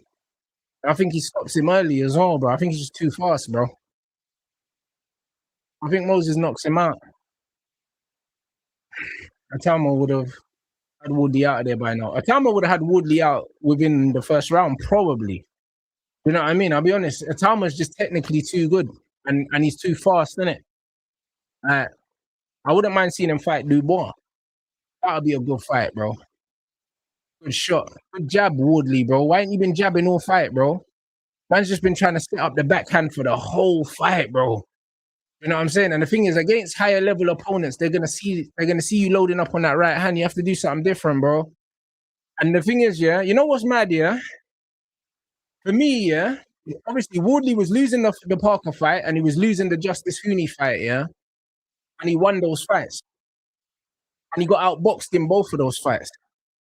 And boxing-wise, I knew that Daniel Dubois had more skills than him. I just thought that, you see the shots that Daniel Dubois got dropped with, I didn't think he would get up from them. You know, that's why I thought Wardley would beat him stylistically. But like I said, I can see a world where Daniel wins because he's the better boxer. But Daniel has showed good character, bruv, because he dropped twice and he didn't quit. He didn't quit. And now he's going to take Wardley out, bro. This is not going the distance. This is not going the distance. I can't lie. If Wardley somehow lands a Hail Mary, yeah, in this fight, he might be the greatest heavyweight of all time, blood, if he turns this around. Because he's losing now. You know what I'm saying? He's losing now. His nose is like red, bro. Like his nose is broken. He's fighting for his life because he's nearly done. Good shot. Good uppercut, Wardley. Where was that uppercut all fight, bro? The ball keeps dropping his head, bro. Where was that uppercut all fight, bro? You needed that uppercut, you know? You needed that uppercut earlier, Fabio, bro. Like, how his corner never told him to throw that uppercut before? Because Dubois keeps dropping his head, bro.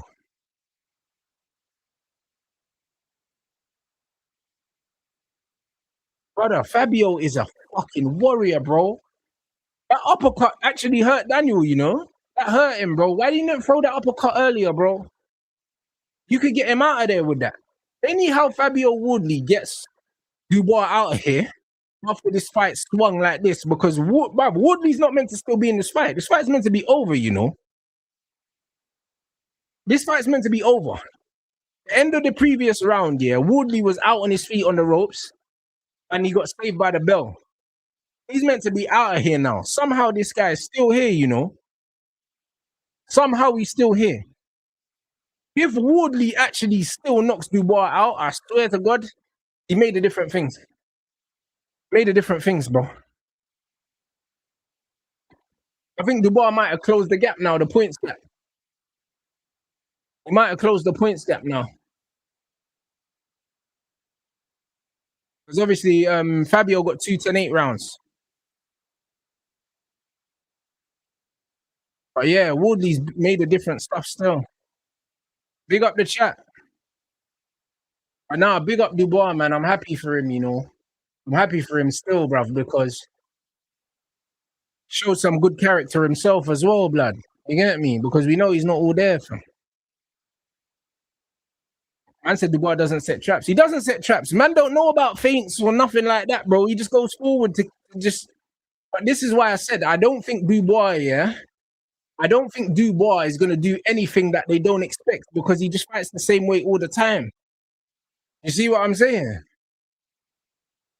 But Wardley probably never expected Dubois to still be there when he caught him with them haymakers. I can't lie. Daniel Dubois, bro. Good jab from Wardley. Needed some more of those jabs, to be honest, bro. I'm surprised they didn't throw no jabs to the body to get him to bring his hands down or nothing, bro. Man just spamming that overhand right.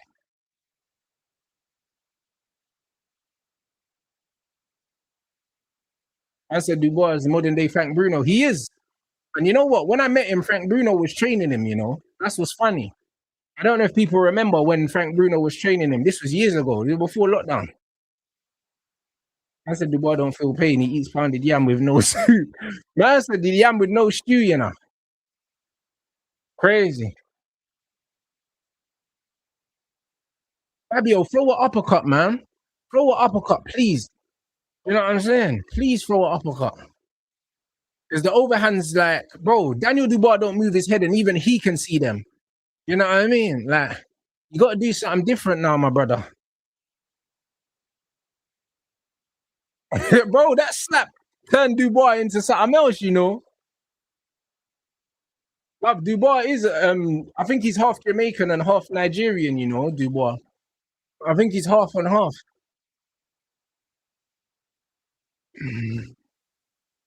Man like dubious, blood. You know,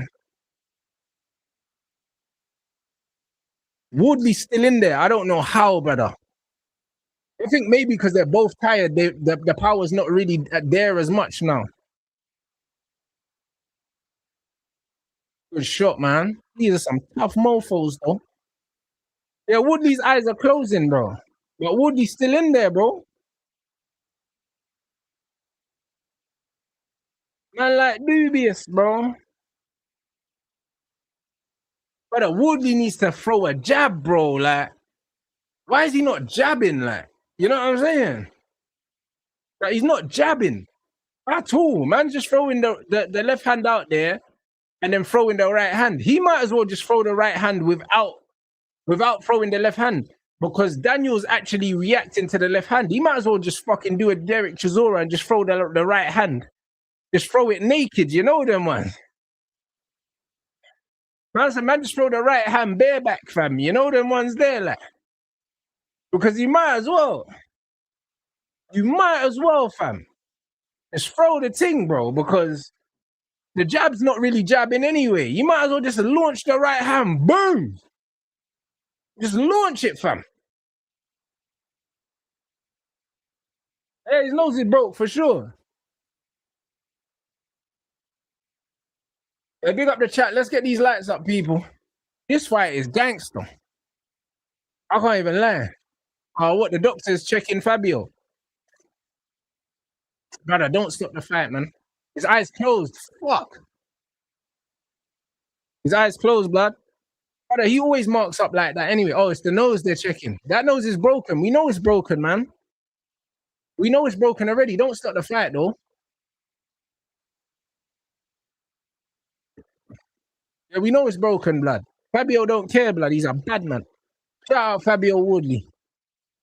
Good jab. Now, when you know a man's nose is broken like that, back to the stick, bro. You know what I'm saying? No Diddy, fam. Boop.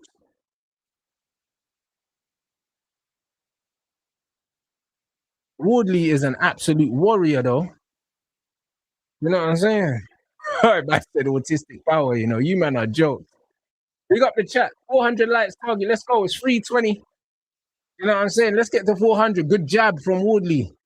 Dubois just diving in, bro. If Dubois calmed down a little bit and picked his shots, yeah, if he knew how to set up shots and feint and stuff, he would have got Wardley out of there.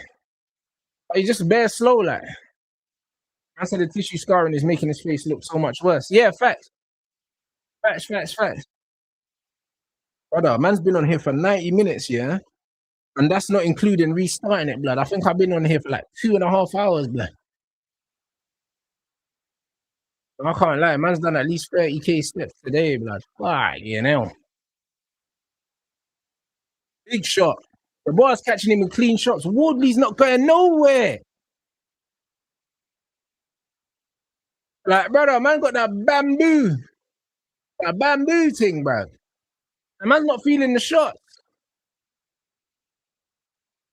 I can't lie, bro. Whatever brain cells them man got left here has been collapsed today, blood. Them man out here just exchanging CTE, blood. No, it's a big fight, you know. This is a fucking British classic, you know. I can't lie. This is how people think that AJ Fury is gonna be, but it's not gonna be this good. I bet you when the fight comes, it's not gonna be as good as everyone thinks it's gonna be, bro. Because this is how we want it to be, like this, like a basketball match. But it's not gonna be like that. I can't lie. It's not gonna be like that. It's probably gonna be a KG 1-2 rounds, blood, and AJ just spins, man. Boom! Telling you, man, already. Boom! Yeah, they're both knackered, bro, but Wardley's still in there. Bro, Wardley's still throwing, you know. Fuck, you know. See, this is when Dubois needs to feint, close the distance, and land something. But Wardley, bro, Wardley's dangerous, you know. If you think he's hurt, yeah, there he is. Is he gone?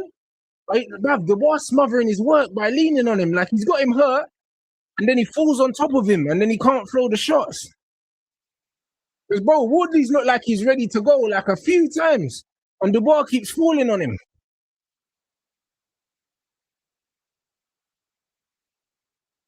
Wardley, get off the ropes, bro. Like, every time Dubois has him hurt and he can get him out of there, yeah, he just falls on him. Like, he closes the distance too quickly. All right, big up everyone inside. Oh, I'm running toilet quick. Quick.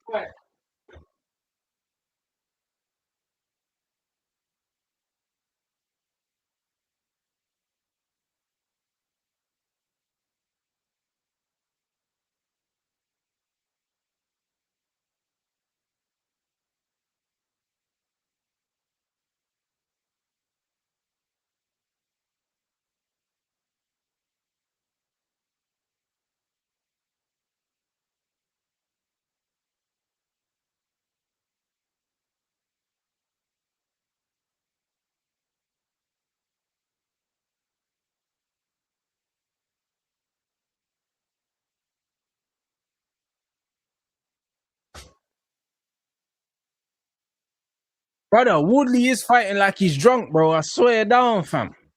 But you know what's crazy, yeah? You know what's crazy? Dubois has got him hurt, and then Dubois can't finish the job because he keeps smothering his work and closing the distance too much. Oh, they're going to the doctors again. What the fuck, bro? 1 second, let me open the window, blood. It's roasting in here.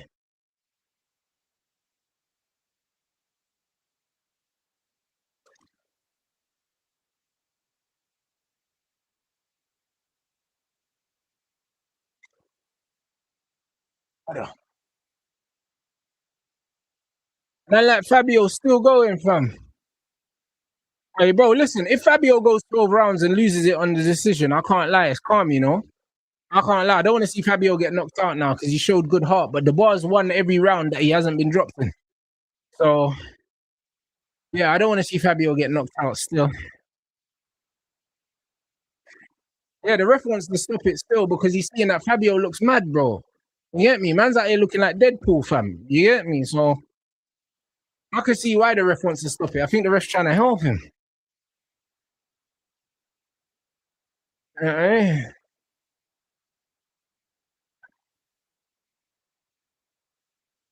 So yeah, it's one of them ones, bro. Yeah, respect to Fabio, bro. Listen, he's a tough guy, man. Good shot, bro. The boy's hurting him, but Fabio's a resilient motherfucker, bro. You know what I'm saying? He's mad resilient, bro. Look. Yeah, bro, Fabio's not gonna quit. So at some point, the ref's got to save him. He's not gonna quit, bro, because he's not at the point where he can't defend himself, but like he's getting hurt badly. But that right hand, bro, I think he hurt Daniel with that right hand, you know. Yeah, because the bar's gone backwards now. Fucking Fabio, man, how's he still fighting? Good shot. Brother, Fabio surviving, you know. He's got his little shoulder roll thing and he's going underneath. And it's working, bro. Bro, if Fabio Wardley just came out with like a chicken zinger, bro, boom, and just dropped, man, like out of nowhere. Amazing, bro. Yeah, but that's what I mean. Howard Foster normally stops these fights, but remember, Wardley is Frank's guy in it more than Dubois, so they're gonna give Wardley a chance, bro. Because remember, Howard Foster stopped the two fights where Wardley was losing, bro. The Parker fight and also the Hooney fight, bro. So Howard Foster's kind of on the payroll for Wardley in it, but Dubois dominated every round that he didn't get dropped in, which he should do because he's the better boxer. Dubois hasn't finished him because, bro, I said like Dubois is not a thinking fighter, bro. Like he's got Woodley hurt. He should be fainting, setting up shots to land a clean shot. But instead he's running forward and smothering his own work. That's why he can't get him out of there, bro. You know what I'm saying? Like, he can't get him out of there because he's not setting nothing up. Shot, there it is. Brother, and Wardley's still there. Brother, how? Wardley ate that right hand. Bro, this is what I'm saying. Man them. Listen, man said the boy don't think full stop, bro. You see when man talk about Anthony Joshua, yeah, one thing Anthony Joshua's good at, yeah, is putting his hands together and finishing. You know what I'm saying? Like how Dubois hasn't got my man out of there. Like he's barely fighting back.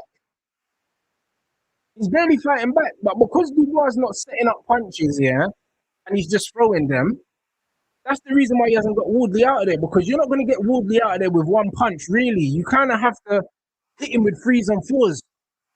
Because this guy's got, bro, he's got a granite chin, bro.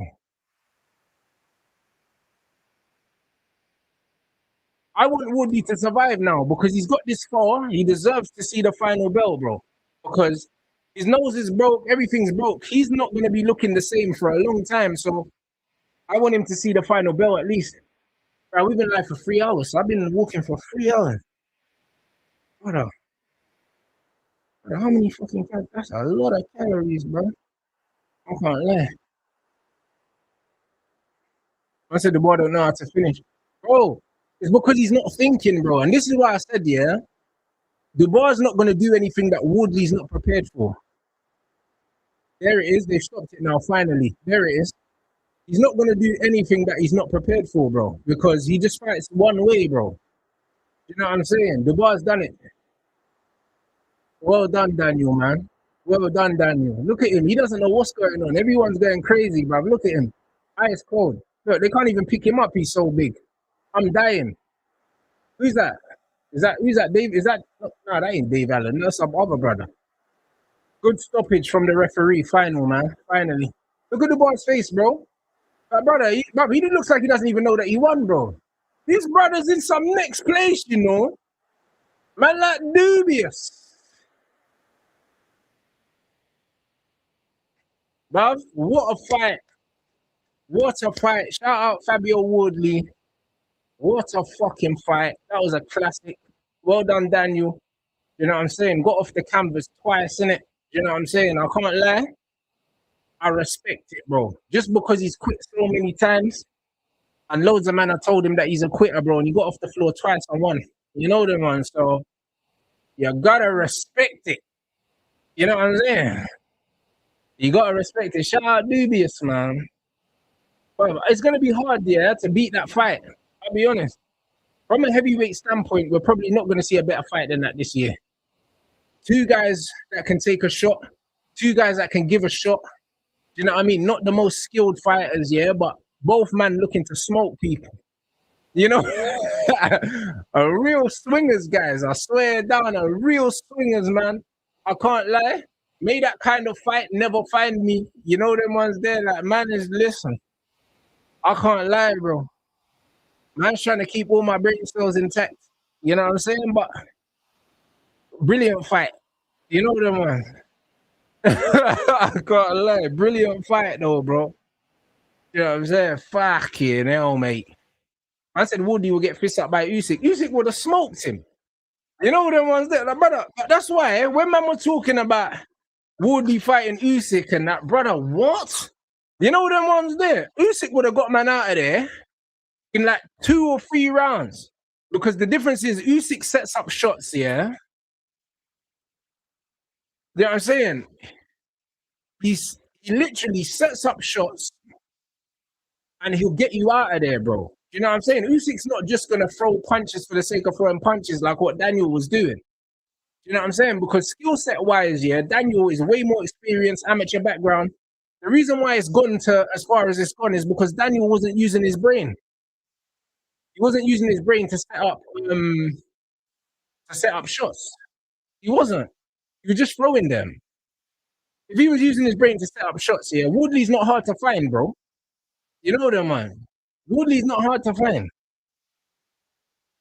Literally, he gets hit and he gets cut in every single fight. So it's not like he's mad elusive. Like, man's there. Like he's actually there. So, like, it's all mad. Yeah, both of their headpieces ring until Christmas, 100%. But now, shout out Dubois, though, man. Yeah, Woody got no foot movement, but he's got a mad right hand, bro. You get me? I got the pounded yam. Boom! Great fight. I said I've got to watch the replay. Wardley likes wars. Yeah, bro. Trust me. Put the war in Wardley, bro. You know what I mean? And Wardley's game plan actually worked, but Dubois got up. That's the thing. Like he hit Dubois with the shot that he'd been working on all camp twice and dropped him, but Dubois got back up. You know what I'm saying? And you can't plan for that. Man set up like the Undertaker.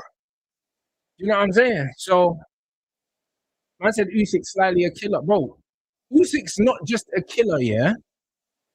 Usyk is a sick man, bro, because Usyk, yeah? Fighting Usyk is death by 1,000 cuts, bro. Usyk don't try and knock you out early. He peppers you up slowly, yeah, and just pokes holes in you slowly and just watches you bleed out, bro.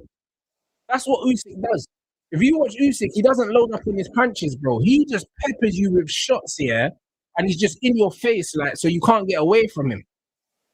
You know them ones there, like, he's in your face buzzing around and he's just touching, circling, touching. You're just getting hit.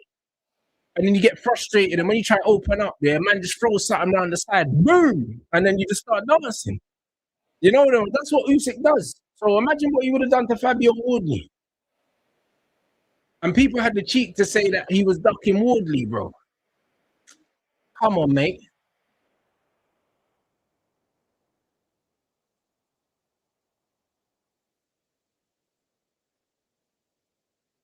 You know what I'm saying? Like, it's crazy.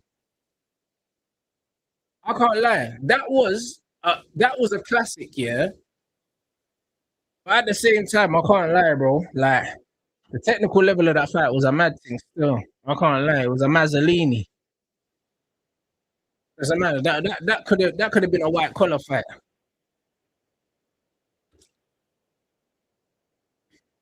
It was a wavy fight though.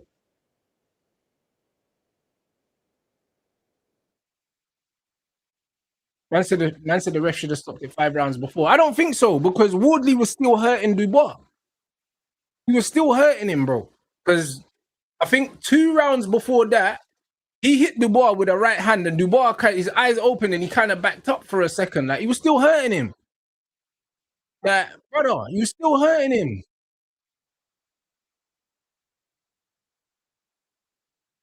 So, yeah, bro. Yeah, this was definitely a fight for the casuals, bro. Like I said, this was a proper Weatherspoons. Proper ding dong, innit? That's what that man call it. Hey, big up the chat, man. Like 50 likes off the target. Let's run it. You know what I'm saying? Let's run it, people.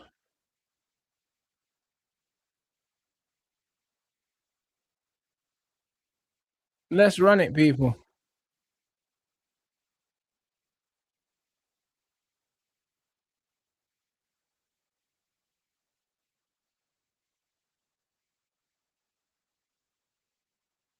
Hey, you lot, Nick and Shane are live, bro. I think I might join their stream still.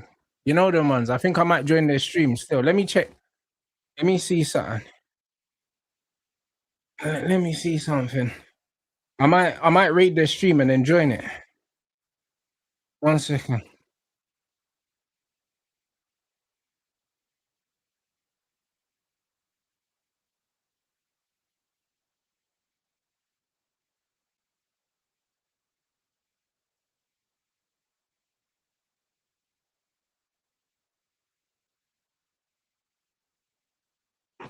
Cause yeah, bro, man need to chat. Man need to chat to them about this fight, blood. You know them, man. Man said I thought Woody would make it into a war and Dubois would box a bit still. Yeah, but that was the only way. That was the only way, yeah. That was the only way to do it. I'll be real, bruv. Nobody that knows boxing thought Wardley was going to outbox Dubois. Like nobody, blood. Do you know what I'm saying? So it was always gonna be that. That nobody thought that. So yeah, bro, it's just one of them ones where nobody thought. But yo, I'm going over to Nick and Shane's channel, bro. We're gonna go talk about the fight in it. So I'm gonna send you lot over there. So you lot, make sure you run up the lights, people. Yeah, but we're like 40 away.